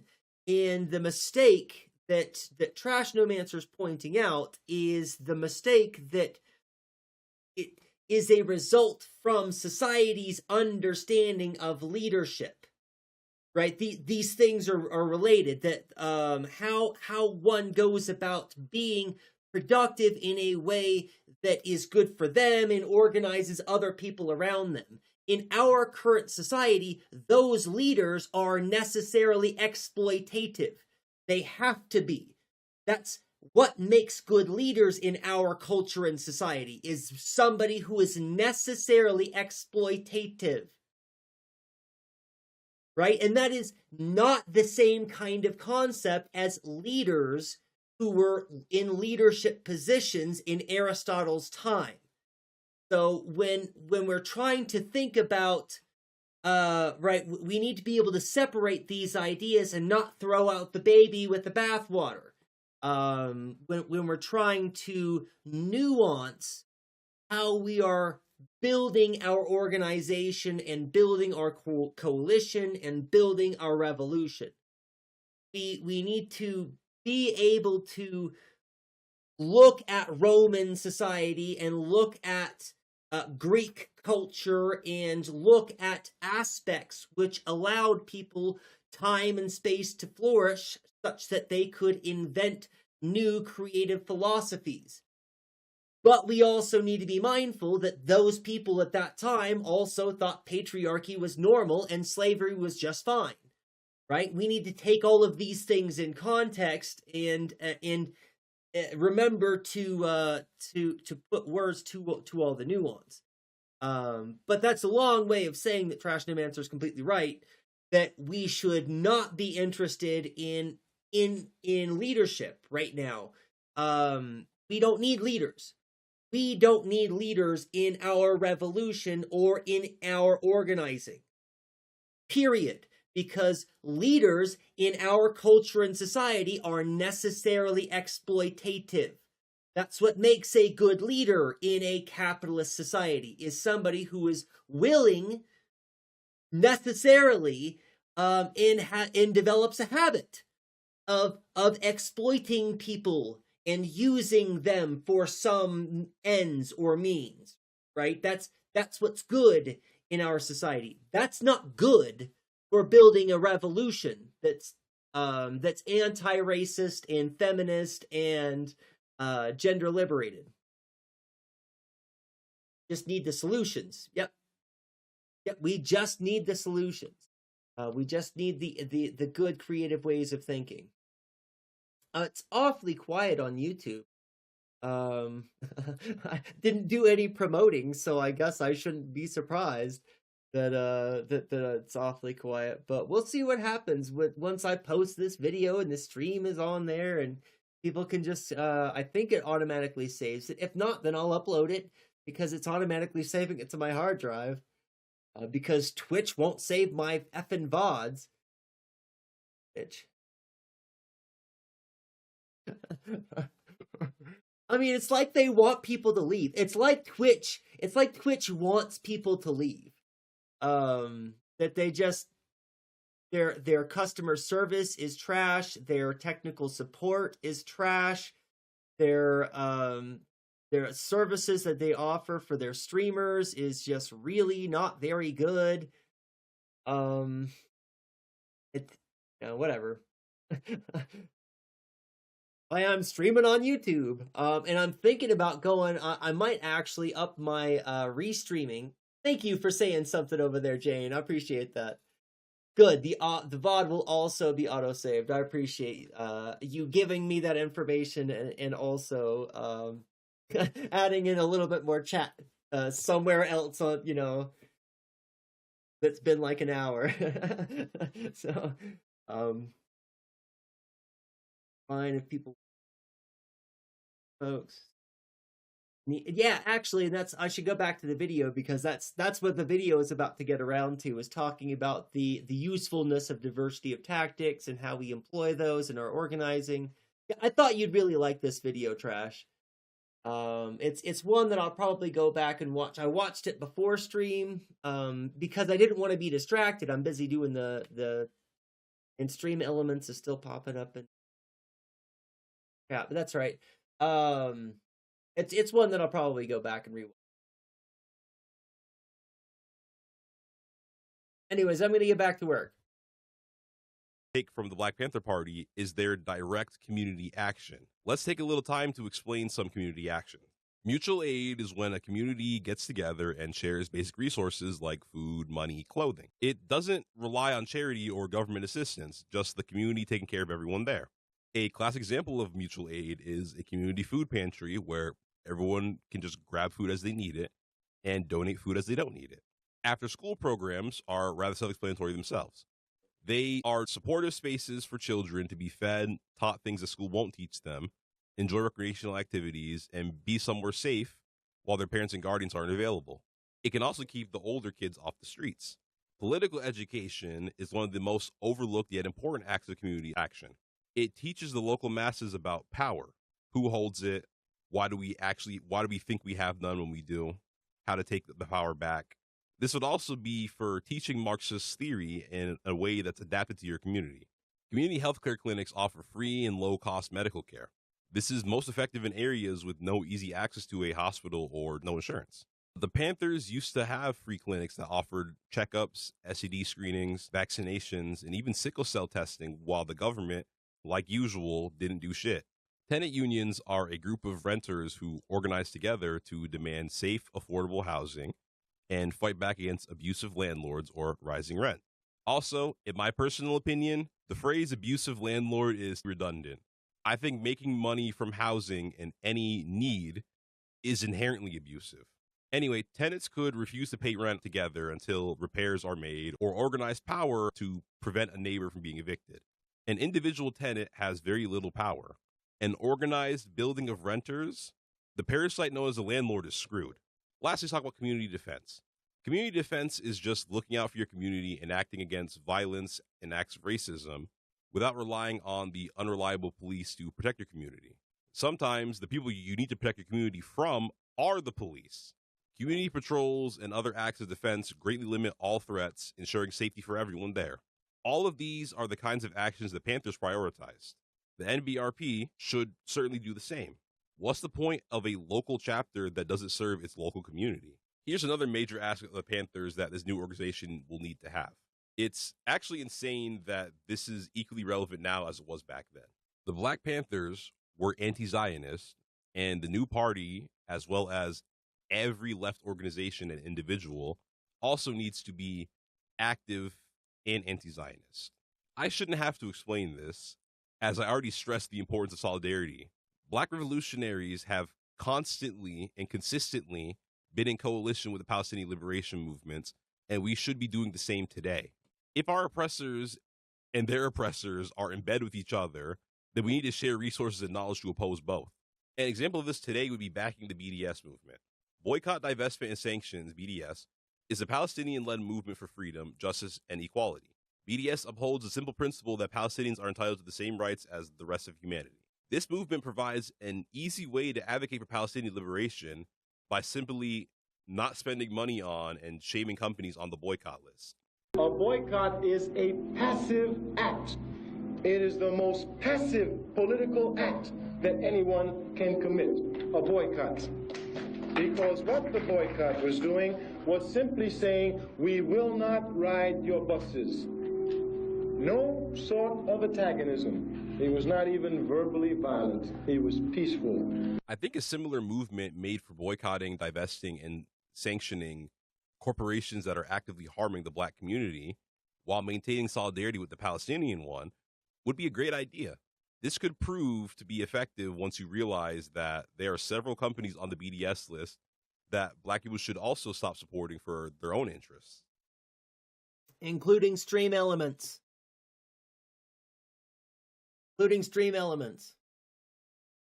For example, Airbnb. Airbnb needs to be boycotted by those who care for Palestine and for Black liberation, as it's an enemy to both. Airbnb offers rentals on stolen Palestinian land and promotes gentrification in America. This is one of the many corporations that hurts both Palestinians and Black Americans. More evidence that all liberation is interconnected. Black people should be avid anti-Zionists because everything Israel is doing to the innocent Palestinians right now is what was done to us by our colonizers. This is because colonizers are not original thinkers. They all share the same evil, racist, demented minds. They take our land and claim it as theirs despite the land rejecting them in every way, restrict our religion, strip us of our culture, dignity, and self-determination. They call us barbaric and primitive when they are the true barbarians, pillaging our land, raping, killing, and torturing us. A revolutionary Black organization must oppose all colonialism, and that includes that shit stain on the globe known as Israel. Free Palestine, free all of Africa, and free the entire world from colonization. Dr. King's policy was that nonviolence would achieve the gains for Black people in the United States. His major assumption was that if you are nonviolent, if you suffer, your opponent will see your suffering and will be moved to change his heart. That's very good. He only made one fallacious assumption. In order for nonviolence to work, your opponent must have a conscience. The United States has none. The last thing this new party needs to take from Panthers is the open, uncompromising ideology. The Black Panther Party was staunchly Marxist-Leninist. The new Black Revolutionary Party must be the same, because anything less than that is not enough. No matter who they choose to be in coalition with or what community actions they take, it needs to remain a Marxist-Leninist organization. There is no longer a logical reason to run from this word. We must be unapologetically socialist and unapologetically communist at this point. I think the masses are warmed up enough to reintroduce these concepts back into their minds. Of course, adherence to this ideology will require some hard truths that will certainly turn away many people.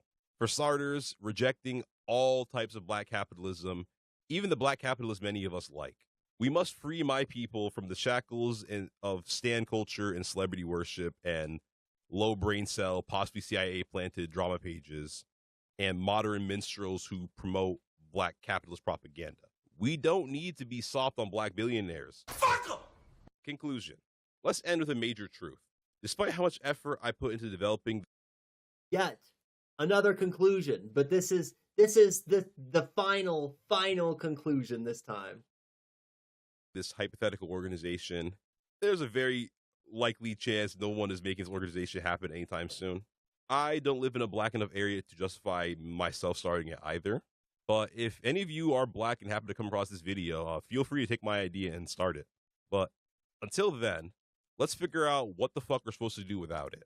So most of the actions I described and recommended in this video, while easier to do with a black revolutionary organization, are completely doable without one. We need to start some political education programs in our communities. That could be as simple as starting a book club where you break down theory, or sharing a BGR video. You should do both. But there's a fuck ton of mutual aid programs going on all over the place. Find one and contribute, or start your own with a few comrades. They haven't got to be comrades. We also need to uphold the principles of rejecting race reductionism, class reductionism, capitalism, misogyny, and misogynoir without relying on a black revolutionary organization to lead the conversation. We can uplift and platform the large number of black socialist communist voices we have floating around on the internet, like BGR. Make sure you like and subscribe. All right, bear with me for some final thoughts and some more shameless plugs. I apologize. Thank you all for watching.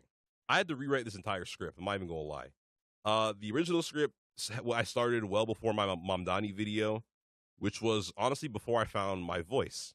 I think this is the video where I finally found it. So I'm glad I spent the time to rewrite it. At the time of me recording this, we hit over 700 subscribers. We're getting close to 800 right now. I am very grateful to all of you for that. At the request of many of you, I created a BGR community Discord. Be sure to join that. And remember, no Fed posting. We are also active on Substack for free, so go subscribe in there as well if you'd like to read. The link to both the Discord and the Substack can be found in the description. Yeah, I'm thinking about joining that Discord. And look how many subscribers they've got. They had less than 1,000 a few days ago, right? So I think that this channel's taken off. Like a good channel. Go check them out, please. Please. I'm not even joking. Go check out the channel. I'll probably provide the link. Drop this in chat over here. And drop it in chat over here. Got both that's up in a spot in a place where I can act like I'm a professional streamer or something.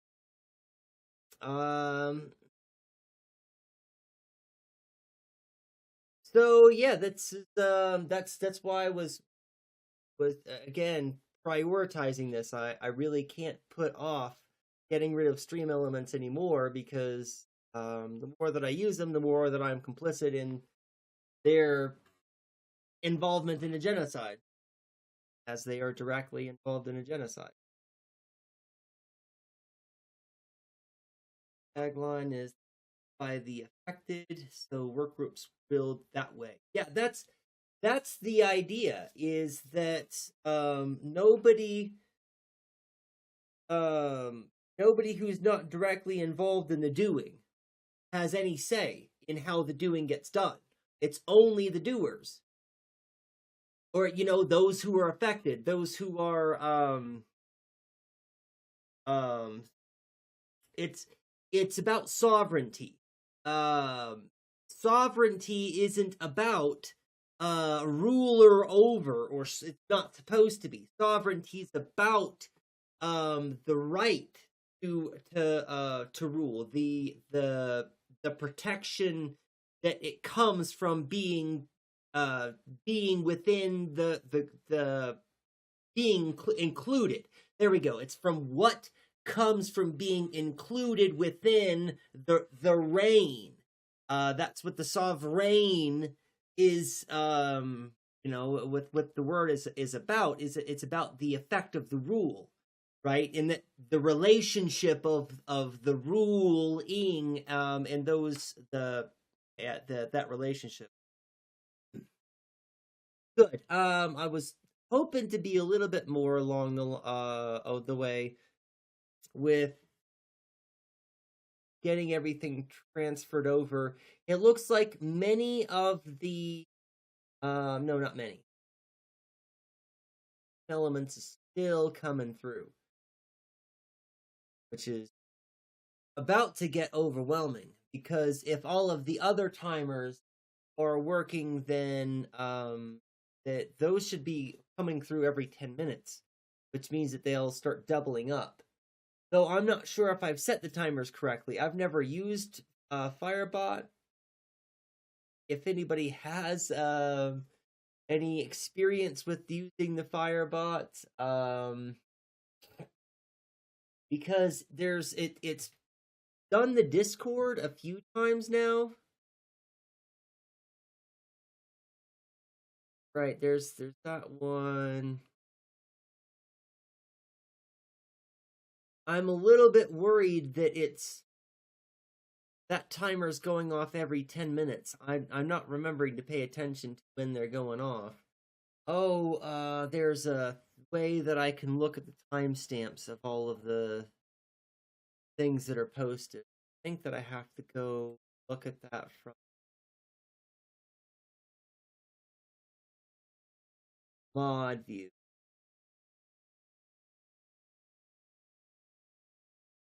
Which is okay. We'll just put this window in mod view. I could what I think I might do is ban stream elements. Right? Oh, I've got an unban request while I'm in here.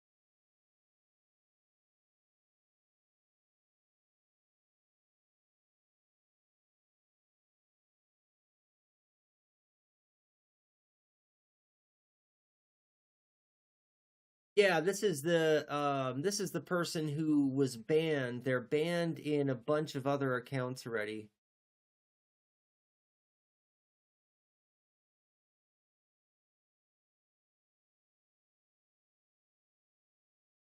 Maybe I'll respond and be like, why do you want to be in my chat so much? Justify your existence in my chat, fool. What do you got to say so much that I should care so much about?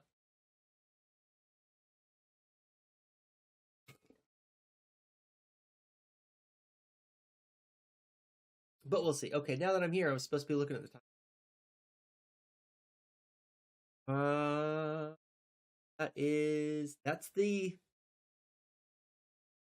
That's the correct bot. The announcement that just posted is the correct bot.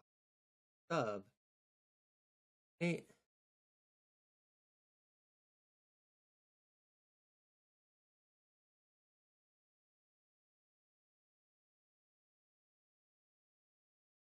That's what I'm looking for. I'm looking for huh.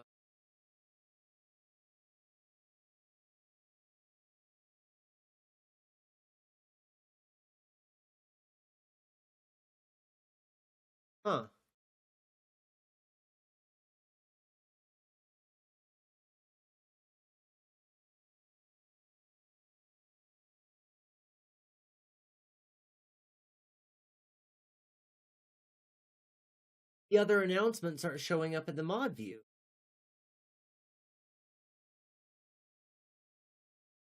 That's peculiar. Because they're showing up in the other chat. Let me try and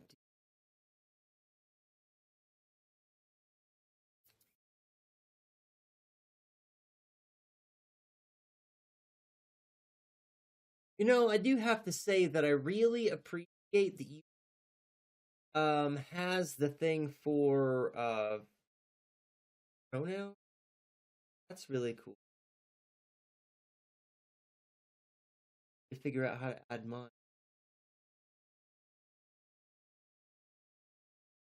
I need to figure out some stuff. I'm not a watch YouTube whenever I need to figure out some automotives. Stream elements. This has the mod also didn't see.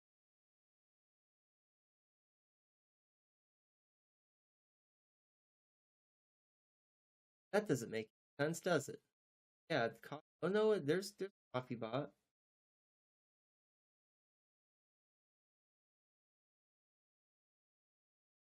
Got all stream elements and everything crashed. No man's scroll all the way.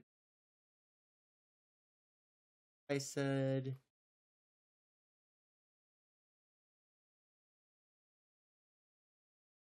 this is so confusing. I don't understand why I'm looking at different things. You know what I mean? Like there should be some consistency with the, but all the different views of chat, every different, there's 3 different views of the same chat, and all of those views are showing different things for me on my end, and I don't understand. All the different views of chat. Stop.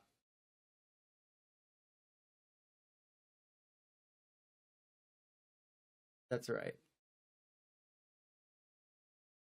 Yeah, and that is going through every 10 minutes. That just confirms it, right? Because it was 10 minutes ago since that last announcement. No, wait.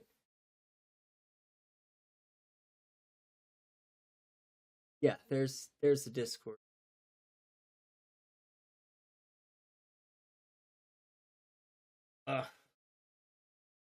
It's about to get out of hand. Now that all of my timers are going off and the stream elements timers won't stop. Oh, I can just disable them. Duh. Why don't I just disable the timers? Duh. Bam. Come on.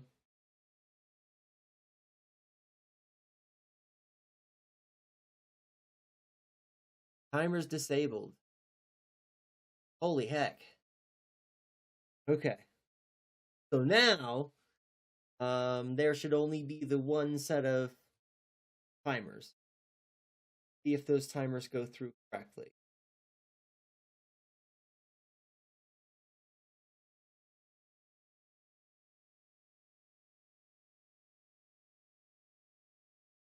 And chat is not said anything.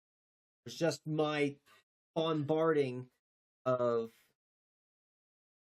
nobody can say anything in chat because it's just like stream elements, coffee, the new Firebot just firing off. But hopefully the stream element stuff should be done now. Last them through.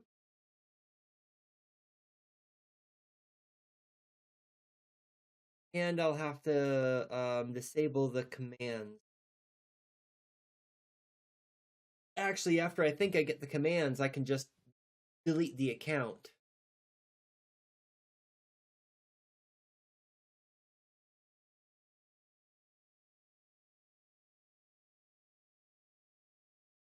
Bro. Why are you doing that?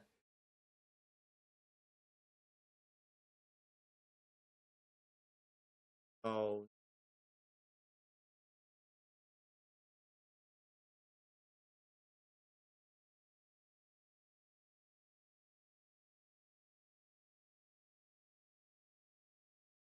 Okay. Okay. All the trouble to get all of my chats nice and set up and organized, and in 1 single second it just destroyed it, and there was nothing I can do about it.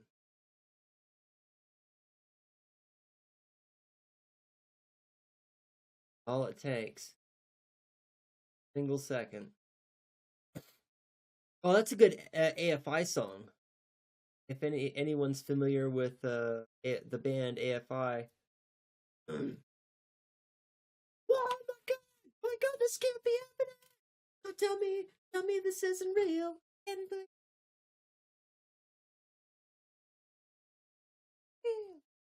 Back when AFI was really, really good. because they're not anymore. I'm sorry. New AFI is not good. It's probably a hot take. If that upsets anybody, you can go ahead and let me know. But oh, no worries, Trash. Thank you for the lurk. Thank you for being here. Thank you for watching the video with me. And you and I will we'll be talking. We'll be talking. I should probably put on another video. I meant to have another one backed up, ready to go, while I'm finishing up the last, because I still have to change over all of the commands now. I've got the timer set. I need to do the commands, and then I'll have to go through and do alerts, because right now, I mean, if anybody's followed me, I wouldn't have noticed. I have not. Nobody's followed me since I've been streaming today. So, aw. Somebody followed me recently. I remember who that was, and when we were having our interaction, they're a sweetheart.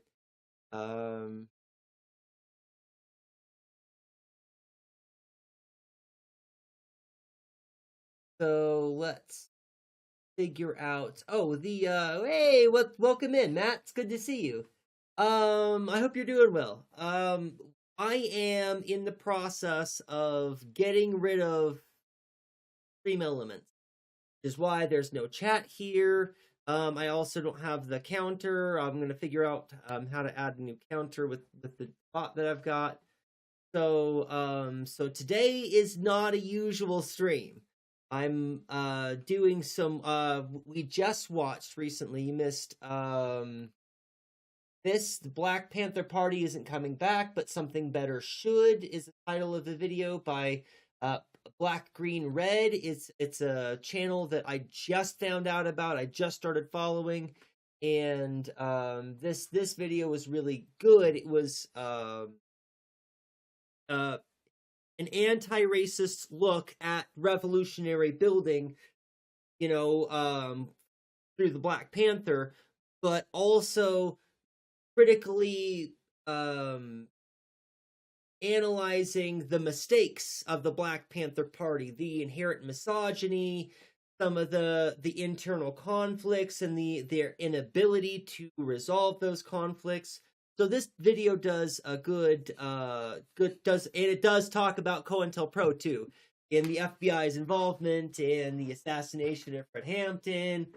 So this video does a good job of talking about all of that stuff, which was appropriate for what I'm working on. The reason why I'm getting rid of Stream Elements is because Stream Elements is not just complicit in, but they are actually bankrolling the genocide going on in Gaza right now. So I'm trying to divest as best I can. I'm going to stop using Stream Elements as soon as possible, as in like right now. I don't have it active. There's some Stream Element stuff that I'm in the process of picking out right now. And the goal is by the end of this stream, I would like to have my banner up top, instead of saying what it says, it'll be a BDS banner, and it will have information about how other people can divest and be directing people to other information, to how they can also take a more direct role in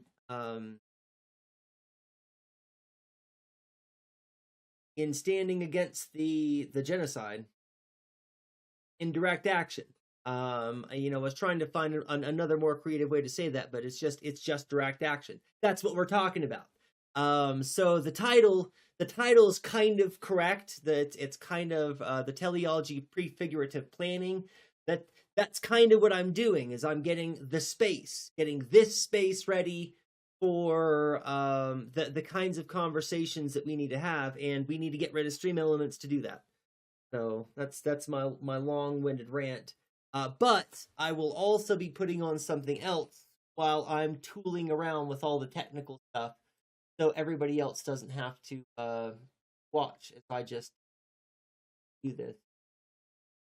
And again, I meant to have something up. Actually, I already know what I'm going to go with. Probably go Let's see if the YouTube algorithm knows what I want to watch. Almost. This is the by second. The second thing that I wanted to watch because I love plastic. This is the first thing. Yeah. My YouTube algorithm's pretty well programmed. Right now. So Andrewism, this is a channel that we've watched a lot on this channel. Oh, look at this. There I am. Oh, you all can't see.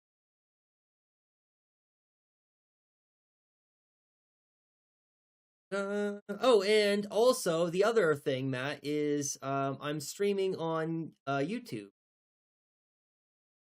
That's bigger because I can't see names. Oh heck! Always something.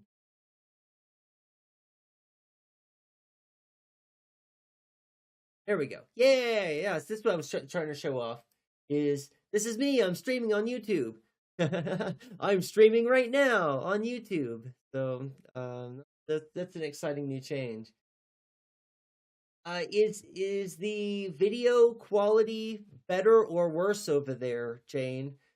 If you don't mind chiming in, is it easier for because I've tried watching.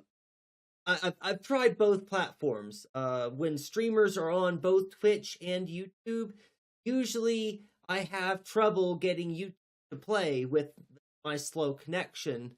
But I haven't played with the settings. Again, I'm not really a YouTuber, so I'm not really that familiar with the differences or how to get with Twitch. There's things that you can do to tweak it so that the it's not as bad, that the lag isn't as bad if you've got a bad connection like I do.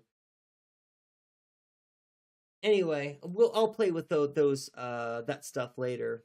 Once I have the video, I'll have something to play with. I can go and look at it for myself and get an idea. Oh, and the audio, I wonder if the audio is significantly different or if it's also the same. Lots of stuff to play around. But anyways, this is a brand new video that was put out by Andrewism, and it's on Gaza. It's so we're always talking about that here. We always have eyes on Gaza, and so it seems like it's appropriate. Let's let this video play.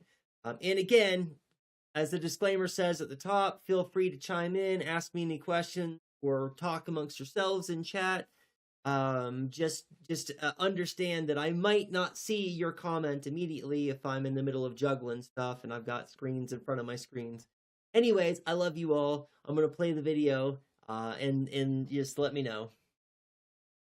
As we speak, there are atrocities and genocides being carried out across the world. In Ethiopia, in Sudan, in Myanmar, in Ukraine, in Palestine, and elsewhere. Like much of the world, my eyes have been on Gaza, where Israel continues to carry out its mass ethnic cleansing campaign on the Palestinian population. I've mentioned the need for Palestine's liberation in the past, but this recent escalation seems to have finally triggered a shift in the global consciousness.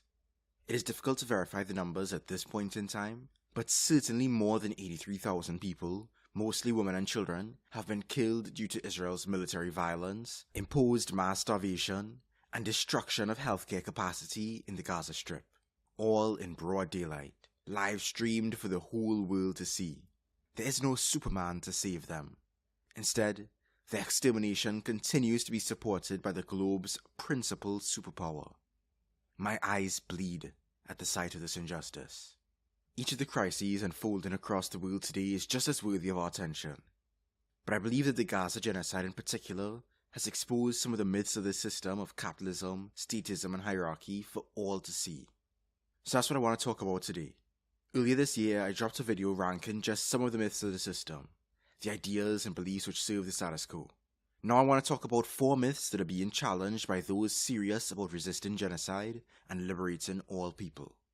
Last time, I ranked the myths on a tier list based on which ones I thought were most impactful, deceptive, and resistant to questioning.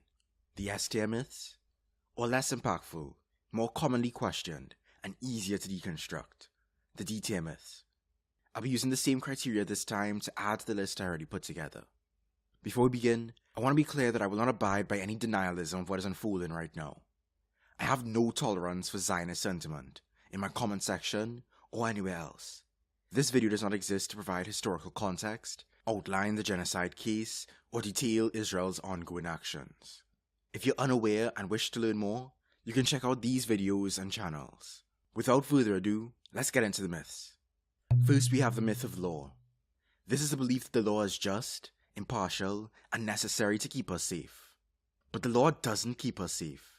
It can't resolve the systemic causes of most criminal behavior, so crime persists no matter how many people are locked up. Nor does it address the systemic violence faced by communities and ecosystems, except to uphold it. And the law isn't neutral either. It exists to defend the status quo of exploitation and oppression by the ruling class. For the poor and powerless, it is ruthless and unforgiving. For the ruling class, it is easily negotiable. Above all else, the law protects the sanctity of their rule and their property, acquired via historical and ongoing conquest. We're expected to externalize our sense of justice to these morally bankrupt authorities. We internalize the belief that if something is illegal, it must be wrong, and if something is legal, it must be just. Politicians, teachers, and media all normalize the idea that justice lives in the law. But our lives prove otherwise. The state of the world proves otherwise. Again and again, the law fails to respond justly to contexts where justice is most needed, while consistently punishing those who do resist injustice. What does this tell you about its true intent? The situation is no different on the global stage, where the law continues to serve the interests of the rich and powerful, arms manufacturers, and imperial powers. The brutal consequences of Israel's ambitions, backed by its fellow settler colonies, exposes the false promise of the rules-based international order for all who cannot already see.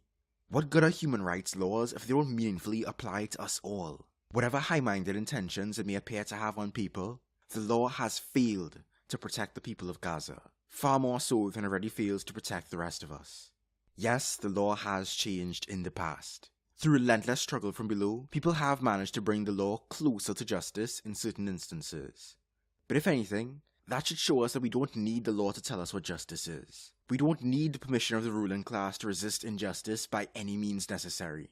We can reclaim responsibility for ourselves, our communities, and our environment. And it is our duty to stand in solidarity with those trying to do the same. I'd place the myth of law in the A tier. It's deeply embedded in our imagination about how society works, but it's becoming increasingly clear that we'll need to overcome it if we want to pursue justice.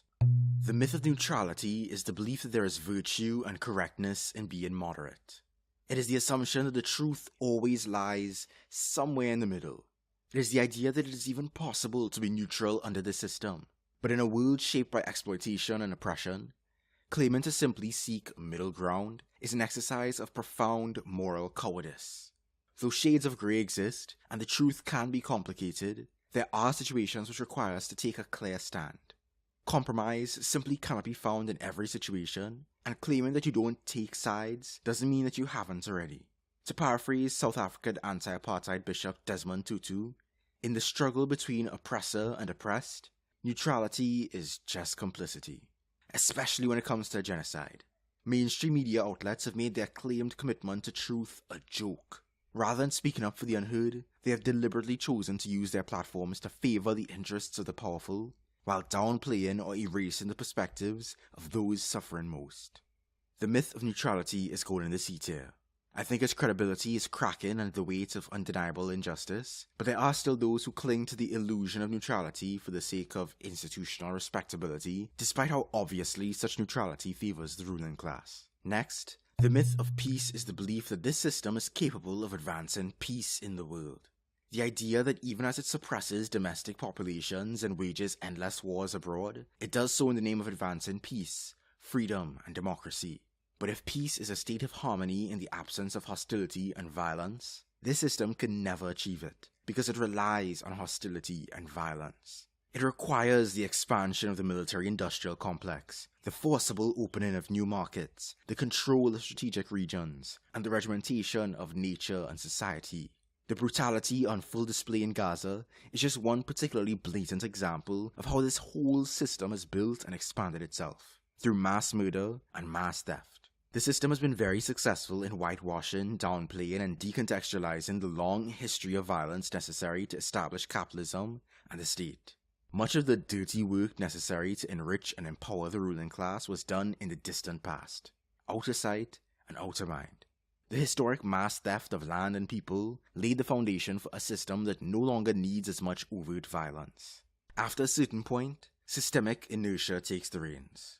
The ruling class can keep the resources in their control and keep the people in check most of the time because the laws have been laid down, the lines have been drawn, and the people have been trained to think, work, and live in ways that uphold the system. They don't know any other way, so they no longer pose a threat. But this dirty work is incomplete. The Zionist violence and land grabs taking place in the West Bank, the eviction of communities in the Congo to expand mining projects, and the capitalist expansions into indigenous territory in the Amazon are the continuation of a global history of mass murder and mass theft. The ruling class is waging a war on us all, and they are winning, for now. But their victory is not peace. War is not peace. Stability in the form of control, surveillance, and implicit violence is not peace. And we will never achieve peace until we overcome this system. I'm placing the myth of peace in the B tier. I think people in the global south have always known this myth to be a lie, but despite its systemic backing in the global north, the situation in Palestine has made it much harder for most people to deny. Finally, the myth of ethno-supremacy is the belief that certain ethnic groups are more worthy, valuable, or superior to others, and thus more deserving of land, resources, safety, dignity, or existence. The myth is a byproduct of ethnogenesis, the process by which groups form and come to see themselves as a distinct ethnic group, either due to self-identification or outside identification. While merely identifying oneself with a group is not inherently harmful, the myth of ethno-supremacy has created a world where some people's lives matter while others are disposable, a world where some groups can live in comfort at the expense of others, a world where the abstract and imagined birthright of a group trumps the life and liberty of real people. In the territory that later became Rwanda, colonial powers expanded and solidified pre-colonial social divisions into the distinct and rigid ethnic categories of Hutu and Tutsi, laying the foundation for a genocide that took the lives of approximately 800,000 Tutsis, Twa, and moderate Hutus in 1994. In the settler colonial project of the United States, due to ruling class fears of multi-ethnic collaboration, the distinct groups of European settlers were redefined into a singular whiteness, which offered privilege in exchange for their complicity in a racial hierarchy built on black subjugation. The settler colonial project of Israel was born out of the ideology of Zionism, which falsely claims to represent all Jewish people and act in their collective interest.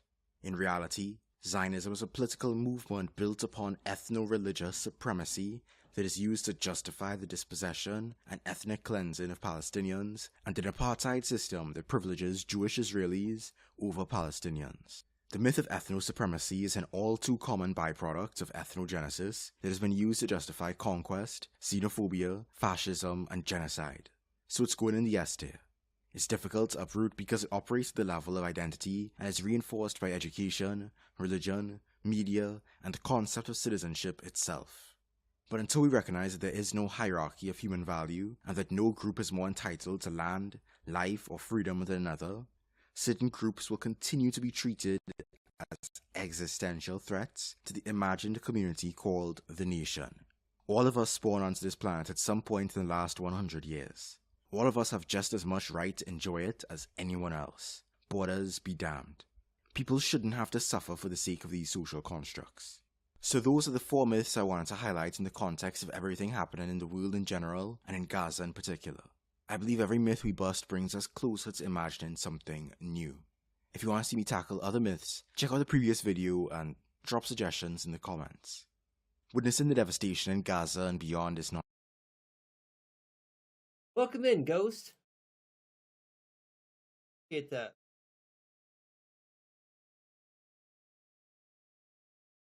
Not staring at you in a particular way. Welcome in. Good to see you.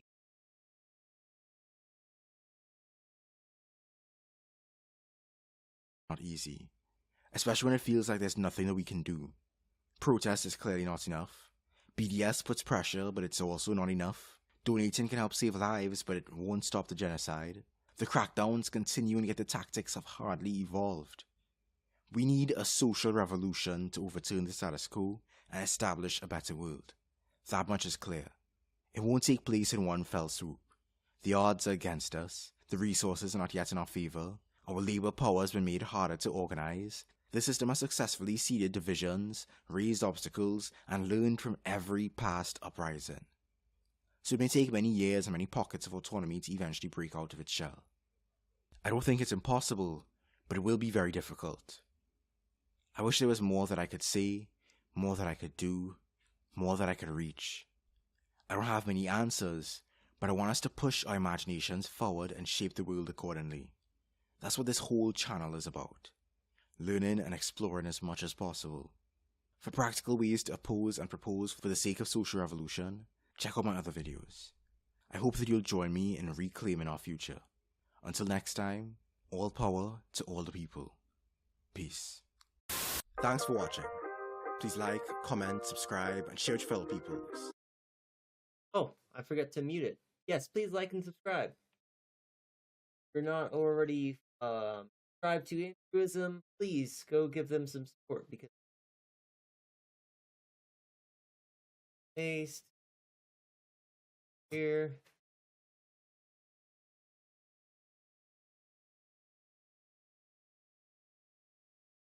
Because this content creator is absolutely a comrade. Or talking about. I wish I'd been able to pay a little bit more attention to it. Kind of busy. I have not figured out how to get the shoutouts to work. Firebot. So, what I'm going to do is play a video real fast. For me. Well, we'll just have to suffer through it. Just kidding. I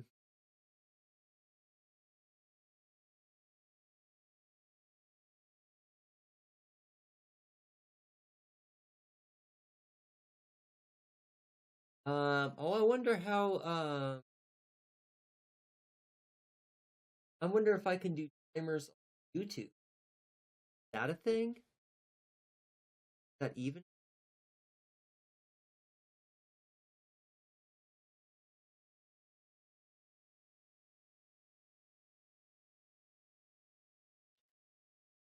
Hey y'all, today we're going to look at some tutorials for Firebot, and I don't know streaming who, to Twitch, but also trying to sort out some recordings for YouTube so that I can release short videos on doing just little things in Firebot.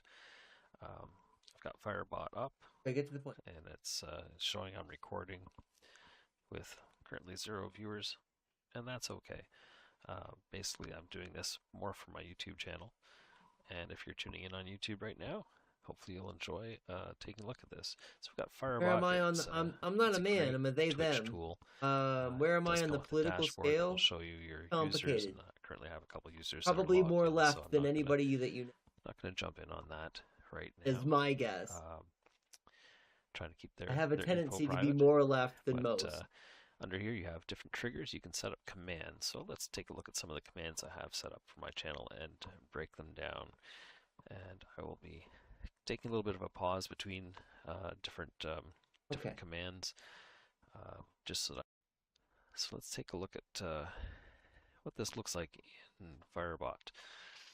First, you want to set up a trigger, and you can set up anything as your trigger. I just have the exclamation mark SO for a shout out, but one of my friends, Michigander, he uses boom. Whatever your no, channel, I'm not neutral. That's why I said left. Is kind of geared towards. If you have a theme, right now I'm streaming chickens an awful lot, so I might change my trigger to chicken sound like bawk. I know there's like that. There's this weird thing where for some reason people are under the impression that being in the middle or being neutral is somehow good. That's not. There's literally there's genocide going on right now. There's genocide going on right now, and you are either supporting and complicit and you are for that, or you're not. There's not really a way to be neutral about genocide. That's yeah,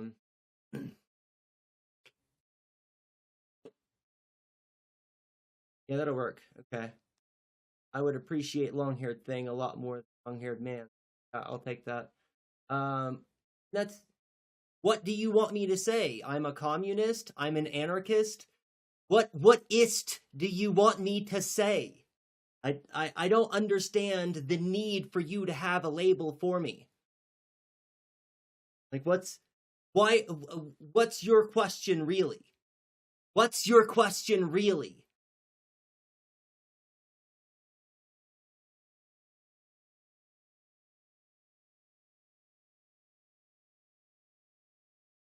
In my opinion, it's not our genocide. No, that's not true. That's categorically not true about how humanity works. Right? Ongoing genocide is everybody's business. It's everybody's concern all the time. Necessarily. When human rights violations are going on, that's everybody's concern.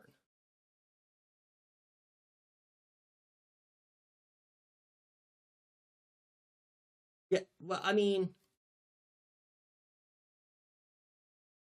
you've got a lot to say, so why don't you just tell us why you're here?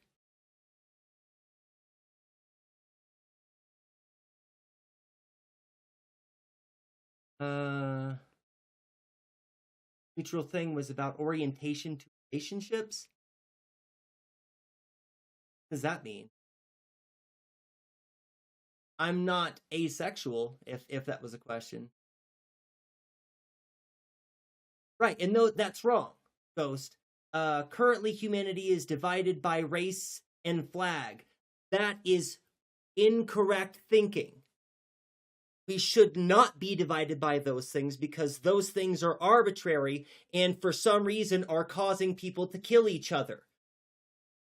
What I would like is for us to recognize that borders and flags and races don't matter, and that human rights do, and that we should prioritize human rights, not flags or nationalities or races, because that's inherently evil.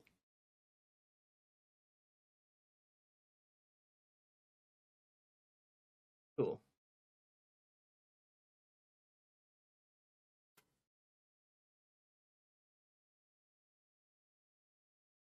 But yeah, I mean, I'm communist and I'm an anarchist.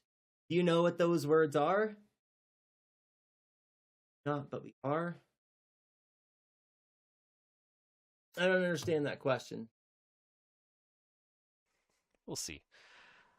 So you set your trigger, whatever you want for your channel, and or that statement. You can set down cooldowns. You can enter in a description, but really it's just for you. Looks like we used it 138 times so far. Right, which is why we need to do something. The current state of the world doesn't want people to do that, which is why we need to do that. That's the whole point, actually.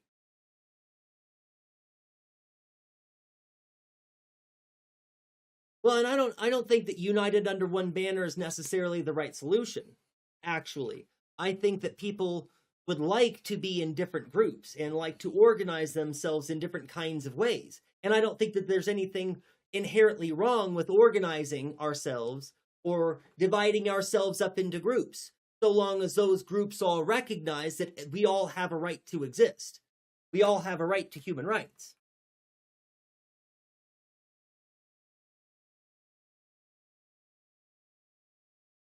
Oh, great. You have a degree in philosophy, but you're asking me to explain communism to you. You have a degree, you have an undergraduate degree in philosophy, so you went to a four-year university? Did you have an area of emphasis while you studied philosophy? That would be a good place to start. A couple settings here that really you don't have to worry about. If you set restrictions, Oh, you will will send a chat message when your restrictions aren't met, but right now,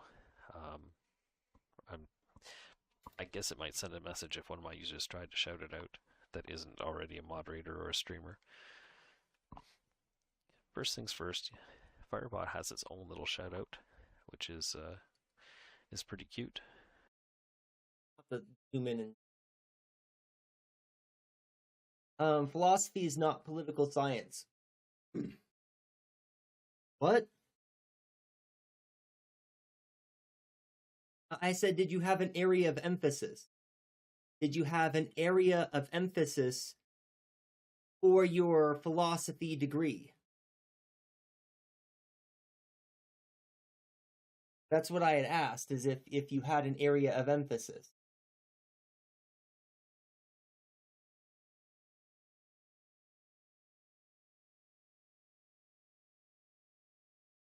I don't think that communism is good. I'm going to be a lot harder to troll than that. I don't think that communism is good. I think that communism is a useful tool for dismantling systems of oppression, systems of economic oppression, specifically. It's a tool. Like all the things, none of them are good. No ism is good necessarily. It's all in how they're employed, and for what ends they are employed. You said that you think that socialism is nice. Why don't you explain to me what you think is nice about socialism? It would be more helpful to start from that direction. I just explained it. There's a difference between useful and good. You have let's put that degree aside, you said. If you don't know the difference between useful and good, then your degree in philosophy has not been either useful or good. I mean, that's pretty basic.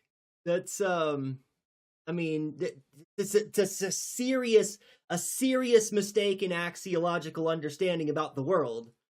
Let's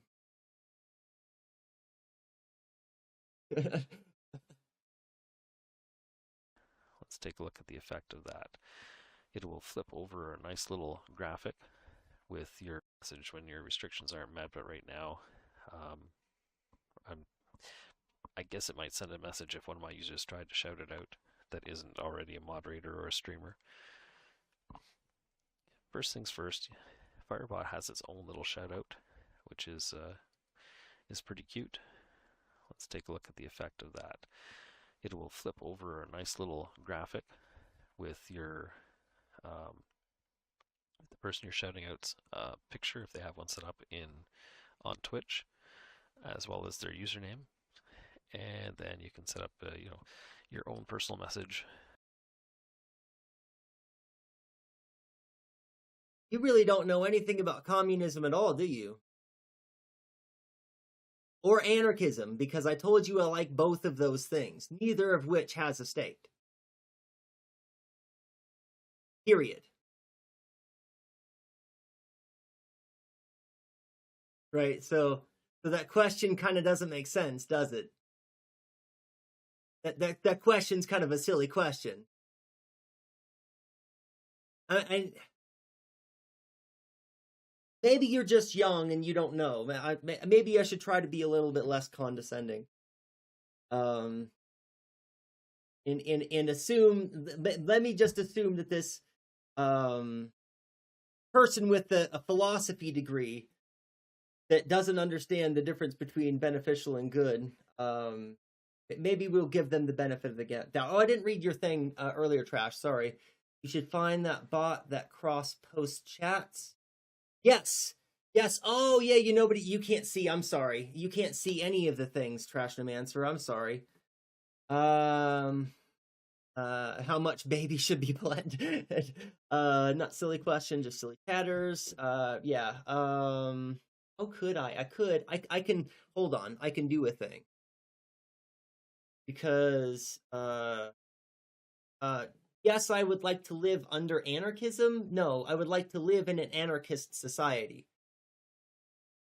It might seem nitpicky to you, but Ghost, but language is important. I would like to live in an anarchist society. I'm going to make a thing.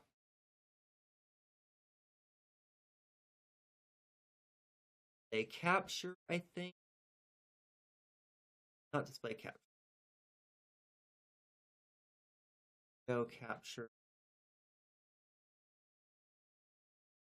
Create new.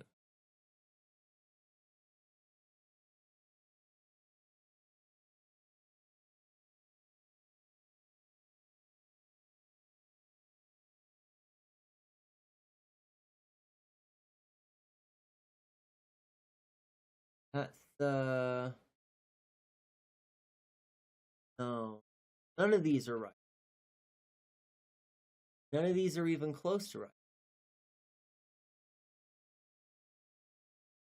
Maybe that? Yeah, there we go.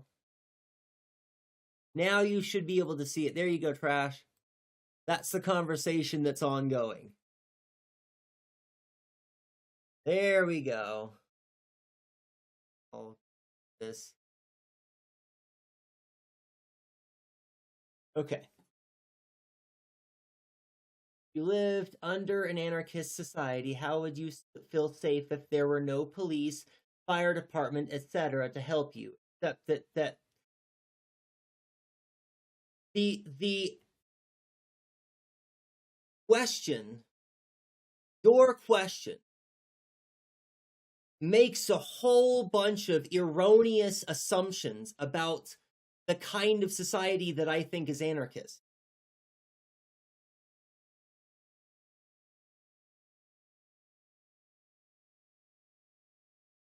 Right? How would I feel if there was no police, fire department, etc. to help you? Why would you assume there would be no police, no mechanism for arbitration, no fire department, no roads, no trash collection, no water purification? Why would you make any of those silly assumptions? All of those things would exist in the society. Well, no police. Certainly no police. But there would be some mechanism for arbitration, and there would probably be some kind of group who was designated to settling certain kinds of disputes, right? But your question is incoherent, and your question belies your lack of any knowledge or understanding about what anarchism or what communism is. So stick around, I guess. You should like and subscribe and start following along the channel so that you can actually learn something. Right? Because I think that you showed up so that you could really prove to me how much you really know and how smart you are, but it turns out, why would there is what you mean to say. Why would there be any of these things? Right. Why would you think nobody would do those things?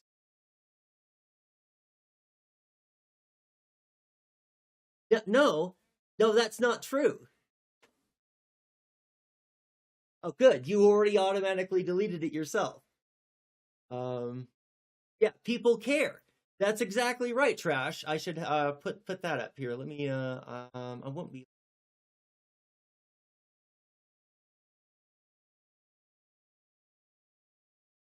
Most things are actually interesting to do. Yes. Well, and see, and that's Ghost.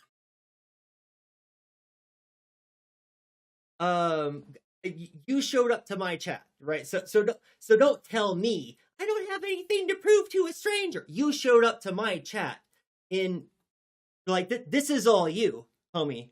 So perhaps thou doth protest too much.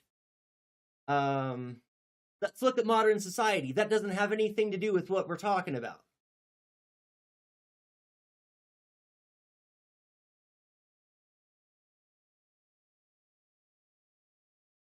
But anyways, we're getting off topic. Ghost, I appreciate you being here, and I appreciate you trying to learn. I hope. But rather than you trying to prove to me why I am completely out of my mind for thinking that anarchism could work, why don't you just stick around and learn something? But you're the only one on YouTube. I have viewers on Twitch, and I'm in the middle of doing something anyway. But I mean, just because you're the only one in here doesn't mean I'm going to drop everything I'm doing and give all of my attention only to you.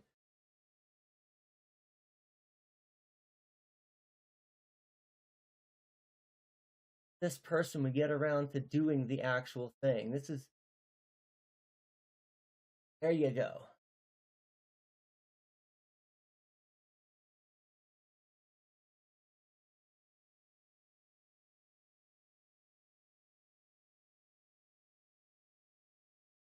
Shout out. It flips over the little banner, and it also sends a message to chat.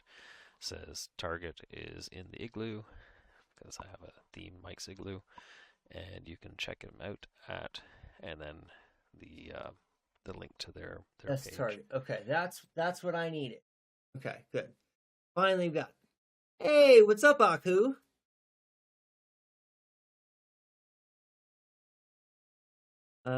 Systems full of junk, jobs, waste, OG human life, wastes of human life. Most essential jobs are rewarding. Yeah, and that's I would agree with that too. Most essential jobs are rewarding, and that's like police or like firefighters. People volunteer to firefight all the time. Most of the firefighters in America, if I'm not mistaken, somebody please correct me if I'm wrong on this, but I'm pretty sure that most America's firefighters are volunteer. They don't get paid anything at all. Right?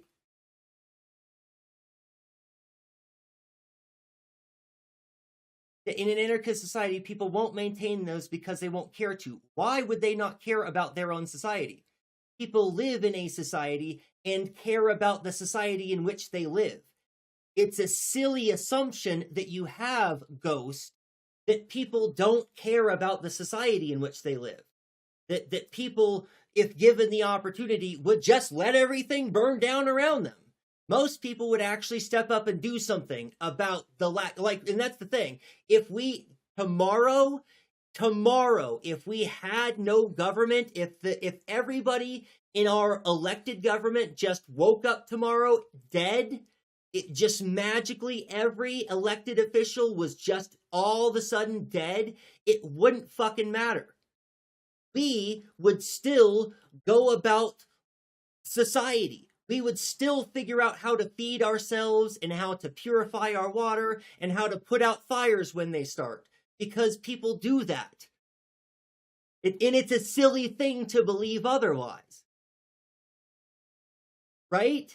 But I mean, you have the goalpost, actually. You keep trying to get me to kick the ball to the goalpost. You have the ball. Show me the evidence that says that if people don't have a government that's whipping them and forcing them with the threat of poverty, that they won't do anything. Right? Show me the proof that people without government sit around with their thumb up their ass doing nothing all day for the rest of their lives, not caring about anything. Show me the proof.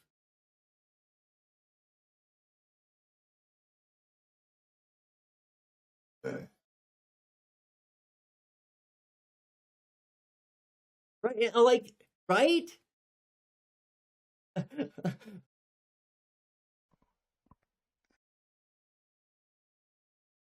Oh, I still need it.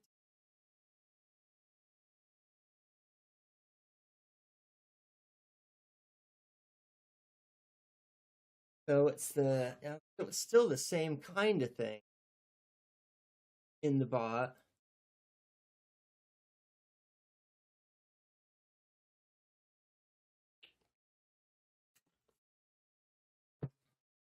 We're not going to have firefighters in an anarchist society. What a silly thing to say. What a silly argument.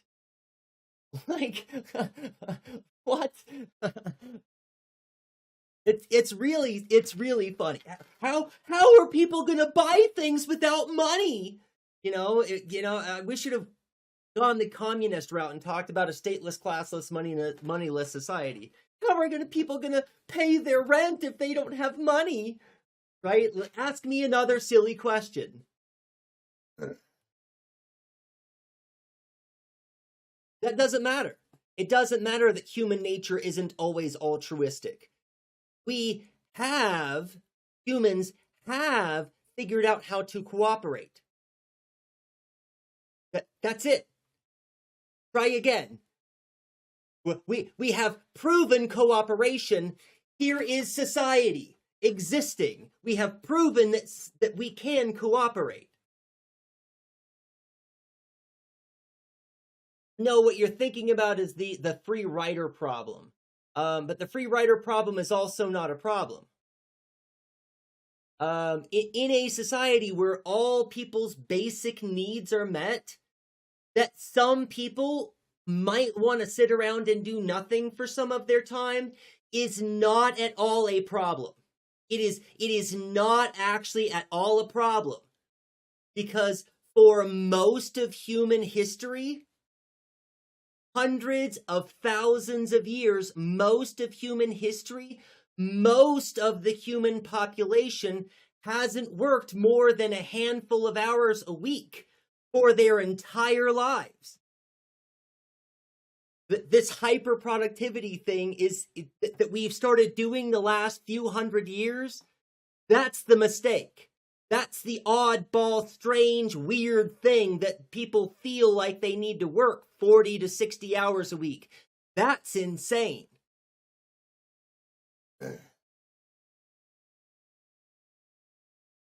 And that's also not true.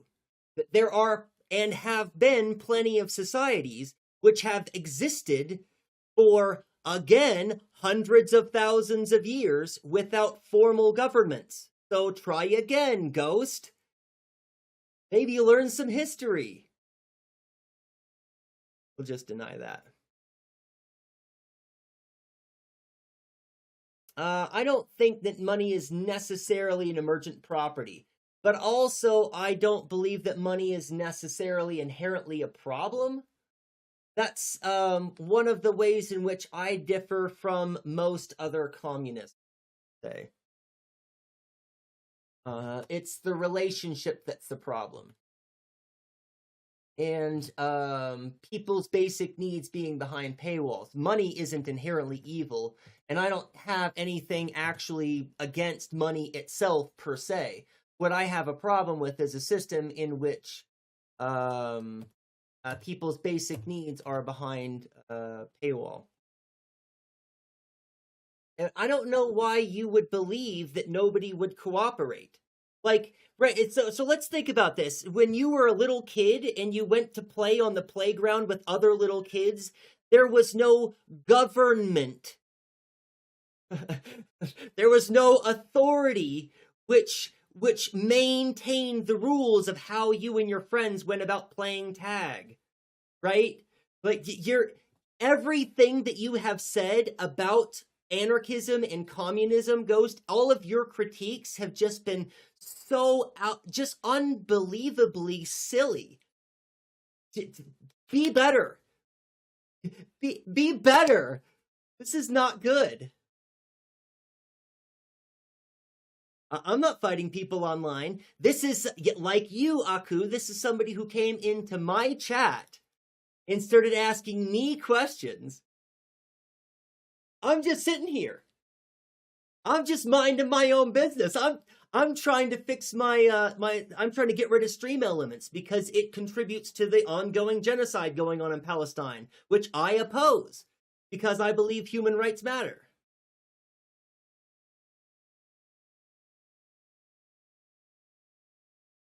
Like money is as overseer. That parents are natural authorities, Ghost. So, cool. Yeah, parents are natural authorities. So are teachers. I'm a college professor. I have some authority over my students, and I should. That is a natural, normal, just form of authority. Some forms of authority are okay, actually. If I have a broken ankle, I don't want a mechanic who doesn't know anything about first aid to treat my broken ankle. I want somebody with medical expertise to treat my ankle. Somebody who is an authority on medical expertise. That's who I want. When I have a problem with my automobile, I will take that to the mechanic, who is the authority on mechanics. Try again.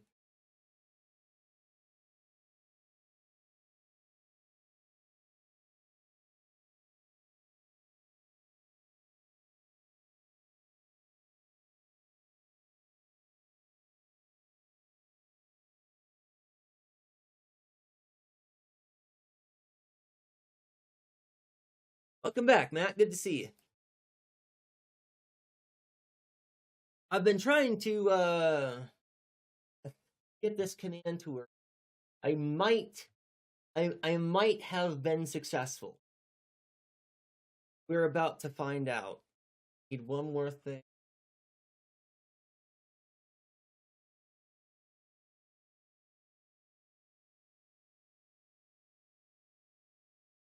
Yep. I need to get the Twitch.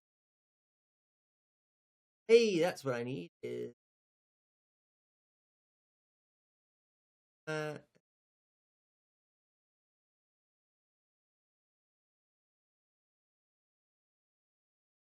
paste, slash, and then target. Paste. Hey. Now let's see if this.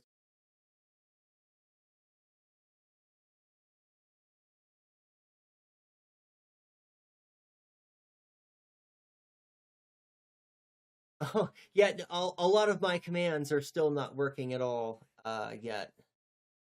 I'm about to try.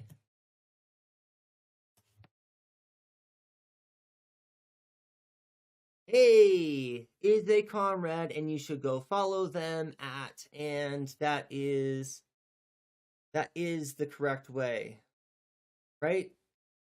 Check and see if that goes to the.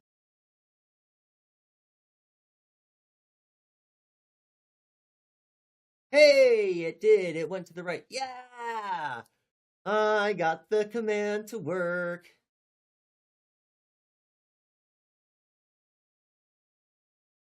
Yes, that's true. Yes, absolutely. I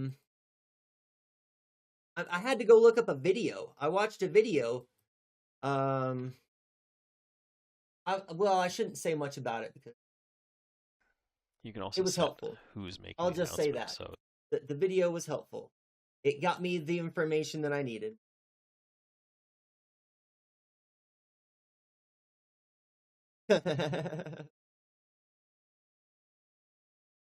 Are you a streamer, Aku? I see the Kappa anyway. Kappa HD. That's a cool. Good. So, Ghost hasn't said anything for a minute on YouTube. They're Googling other things, other fallacies that they can confuse me with concerning anarchism or capital or communism. Or maybe when I said I was a college professor, they decided it wasn't worth it to stick around and try and troll me. Only stream on OnlyFans. I mean, yeah, guess that's cool. All work is real work.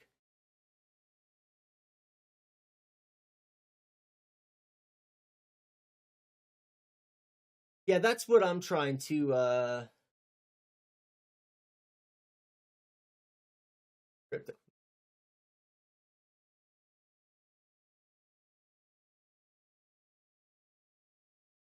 Oh, that's what I'm that's what I'm that I keep clicking the wrong things. Oh, and I need to get the other this is not the right way to do this.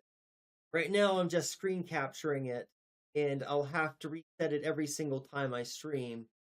I need to find a way to actually get the chat. I'm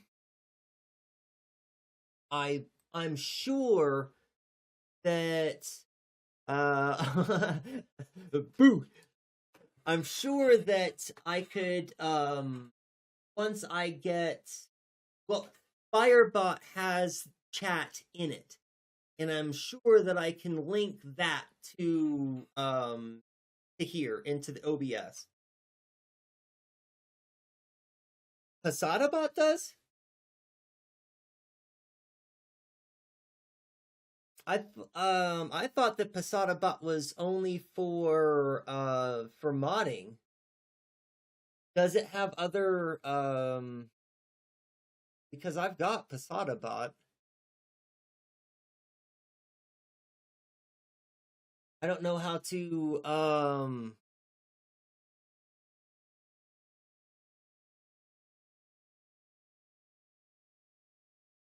are there account settings for PasadaBot?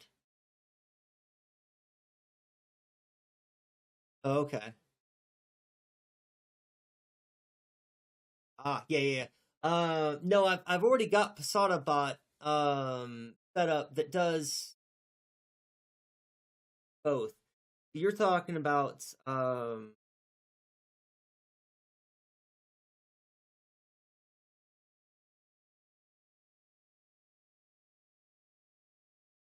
you talking about both chats?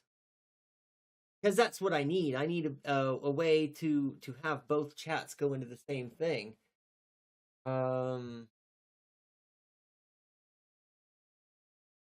I wonder if the restreamer. No, that doesn't have anything like that. That wouldn't have.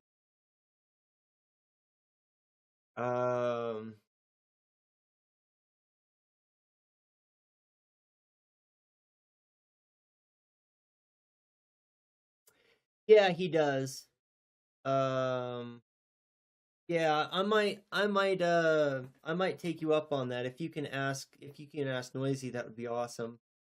ADT also has both set up, and I really like ADT because it's one chat, and it'll tell you there's a bot that tells you that it's pulled it from YouTube and gives you the username. You can even respond to people in the other chat, and that I really like is that I would like for the chats to be able to interact with each other. That would be the better end goal rather than cross-platform chat merge. Oh, that's true. I also forgot about Nightbot. There's all this stuff. And that's, I set up PasadaBot nearly 4 years ago. I have zero recollection of what I did, what the process was, what I enabled, how I went about doing it. I haven't looked at it, right? It's something that I've never had to update or had to do anything with because the people who manage PasadaBot are amazing. Thank you, Freems and company. I don't remember who all is on that team, or if even Freems is still on that team.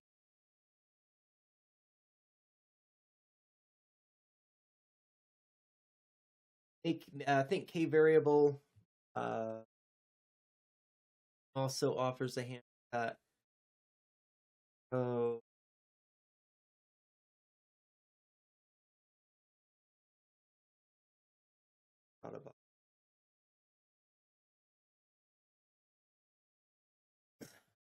Because I really need to get this stuff figured out.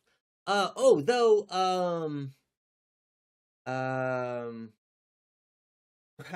Just have Grok explain it, right. Let's see. What was I about to say? Oh, right. So my schedule is going to be Thursday and Fridays. That's what my schedule is so far.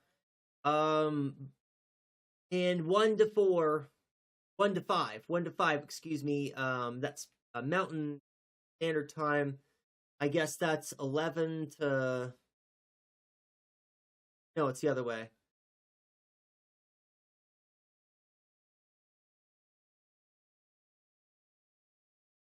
Oh no, RIP Memphis? I don't get that one.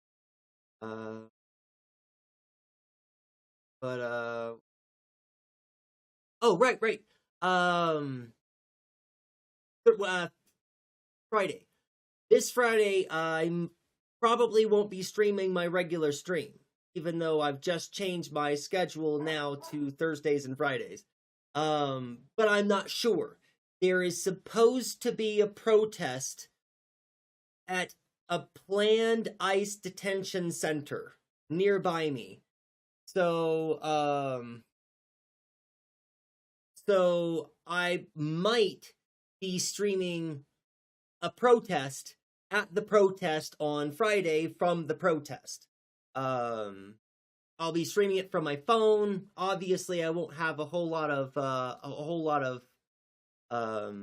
streaming options. I'm not really even sure what's going to be going on, or if I'm even going to be there, or if that protest is still going on. I've been so busy the last few days. After I get done with stream, I'll send out some emails and get in contact with some people and find out what's going on Friday. Mecha Hitler, yeah, exactly. I'm not gonna go ask Grok because I'll figure it out. I'd rather figure it out than worry about that. But how am I so skinny? It has to do with my metabolism. It's mostly genes. I can't take credit for it, though. I mean, I do exercise and I eat well now, but I haven't always. So, protest for the ICE detention center. That's obviously, if it's going to be at an soon to be opened ICE detention center, it would be to protest that ICE detention center. So the ADHD just overpowers it. Yeah. Yeah, that'll happen. Well, and that's mind over matter. You tried Social Stream Ninja? No, I have not tried Social Stream Ninja. I haven't looked into any of this, Matt. That's what because you know that I went out of town for the weekend, and the music festival was fantastic. It was really a lot of fun. Had a lot of a great time. Met a lot of amazing people there. But I had to come back, and then I've been absolutely overwhelmed with schoolwork since I've been back. So I haven't even had an opportunity to look into any of this stuff. That's why I'm doing it all on stream, is because I have had no other opportunity to look any of this stuff up or research it or figure it any of this stuff out. So Social Ninja, I'll look up any on those criminals, put them in a regular. Aku, what are you? Nobody wants to get distracted with your whatever. Okay, there's the link. Thank you. Aha.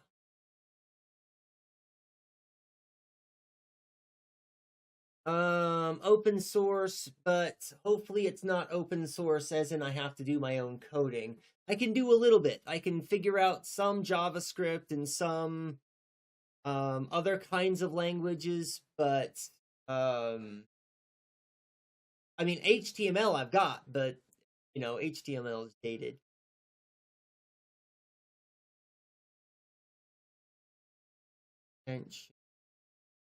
Yeah, I figured I would have to use Chrome. That's funny. I assumed I would have to yeah, that's what it looks like. I would have to use Chrome.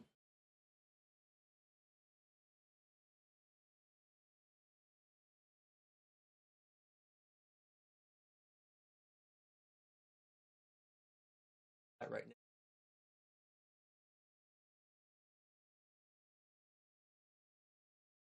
Yeah, okay. Yeah, this is literally exactly what I'm looking for. It's going to do it, and it looks like it's going to do it for free.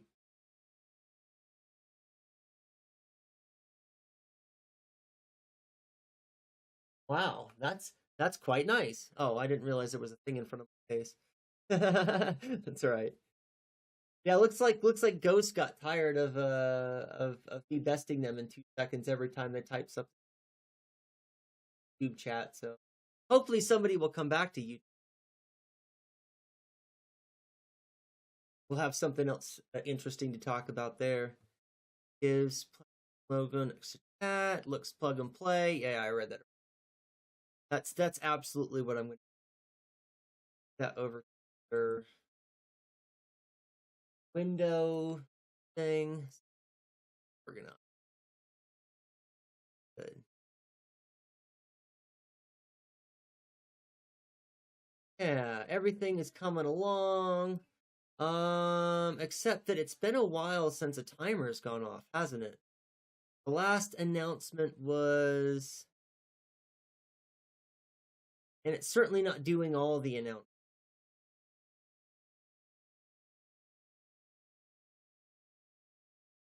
Discord. This is that side.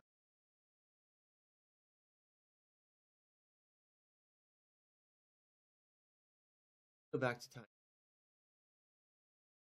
No, that's donate. So it's not doing. A few of the timers are not working because it's not doing the direct action, do list, or the sub thing, or the follower email. Got to figure out.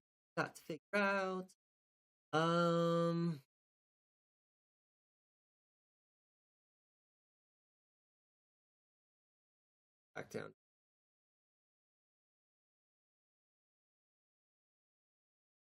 Good. All right, so then I'm going to go back to fixing that stuff. But in the meantime, you all need yet one more video to keep you all busy.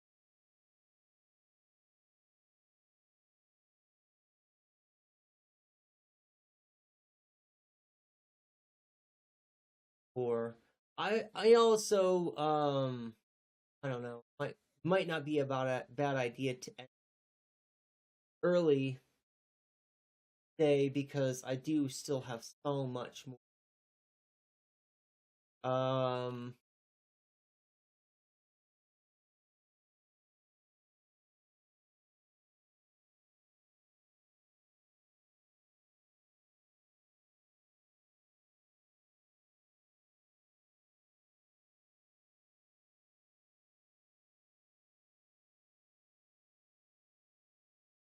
Yeah, because this video is an hour. The plastic pills video that I would like to watch is an hour long. Is kind of that's a bit much. Plus I really want to pay attention to that video when I watch it. So yeah, I think that what I'm gonna do. This has been a good test stream so far. We've talked about philosophy a little bit, but not a whole lot. I have accomplished a whole lot so far as getting rid of stream elements, but I guess I'm not quite there. I'm not ready to delete the stream elements account, but I will be by the end of I will be by Friday. Whether or not I stream the protest I imagine that I'll be ready either way. But so that's I'll probably make another announcement about my potentially my potentially attending the protest and the times that I would start. A daily dose or Love Island, like regular e-girls. No, that's not the kind of stream that this is. That's not the kind of content that I do. I do philosophy, and it's leftist philosophy that's directed at prefigurative planning. So, and that's, I guess, to reiterate and wrap everything up with the title, teleology of prefigurative planning is actually what I have been doing the whole time. This whole stream is what I have been actively working toward, is that explicitly is teleology of prefigurative planning. But as we've talked about, teleology is end, right? So I'm kind of putting the end in front of the process. And I'm doing this deliberately because the end matters. The end is I would like to create a space, a classroom in which we prioritize certain kinds of ideas. And those ideas ought to be directly driven towards affecting real change in the material world. Praxis. We're not just here to talk about ideas. We're here to talk about how we change the world and how we engage in praxis. That's what the channel is for. But I believe that we're kind of not ready to have the full conversations that we need to. We need to finish preparing the space. So that's what we're going to be doing. This stream and the next few streams probably will be a bit of refining how we want to think about our space, and refining what we want to do with our space, and that's going to be collaborative. I have always run my channel like a dictator, and I am considering that my content would be better suited to a better, broader audience if it was a collaborative effort. If I got more input from you all and gave a little bit more liberties with some of these kinds of things. That has worked out in the Discord. Miss Anik has made lots of excellent discussion board posts.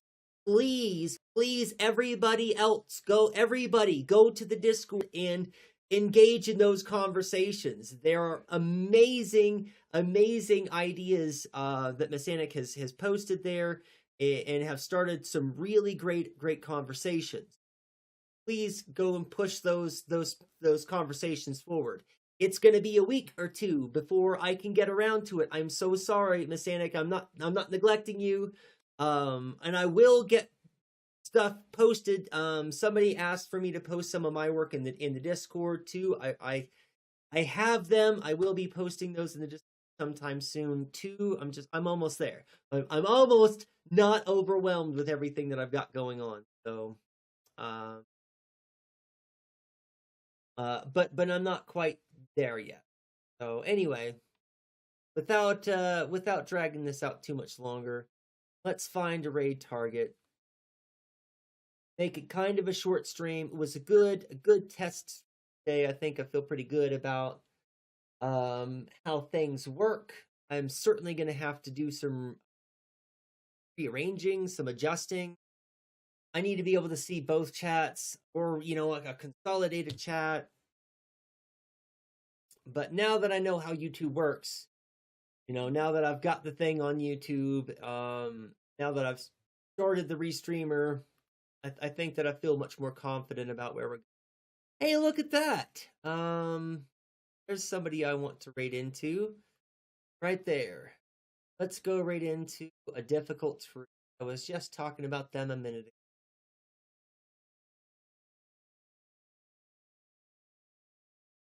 Click the start raid button. Hey. Good. Good. We got the raid started. A difficult is a comrade. They're a lot of fun. They know what they're talking about, and they do a good job of covering the news. So let's go give them some love. I would ordinarily have the raid message, but I haven't fixed the raid message yet. So let me just slap a bunch of stuff. So if anybody slap a bunch of stuff. Chat for us. There we go. Our raid mess.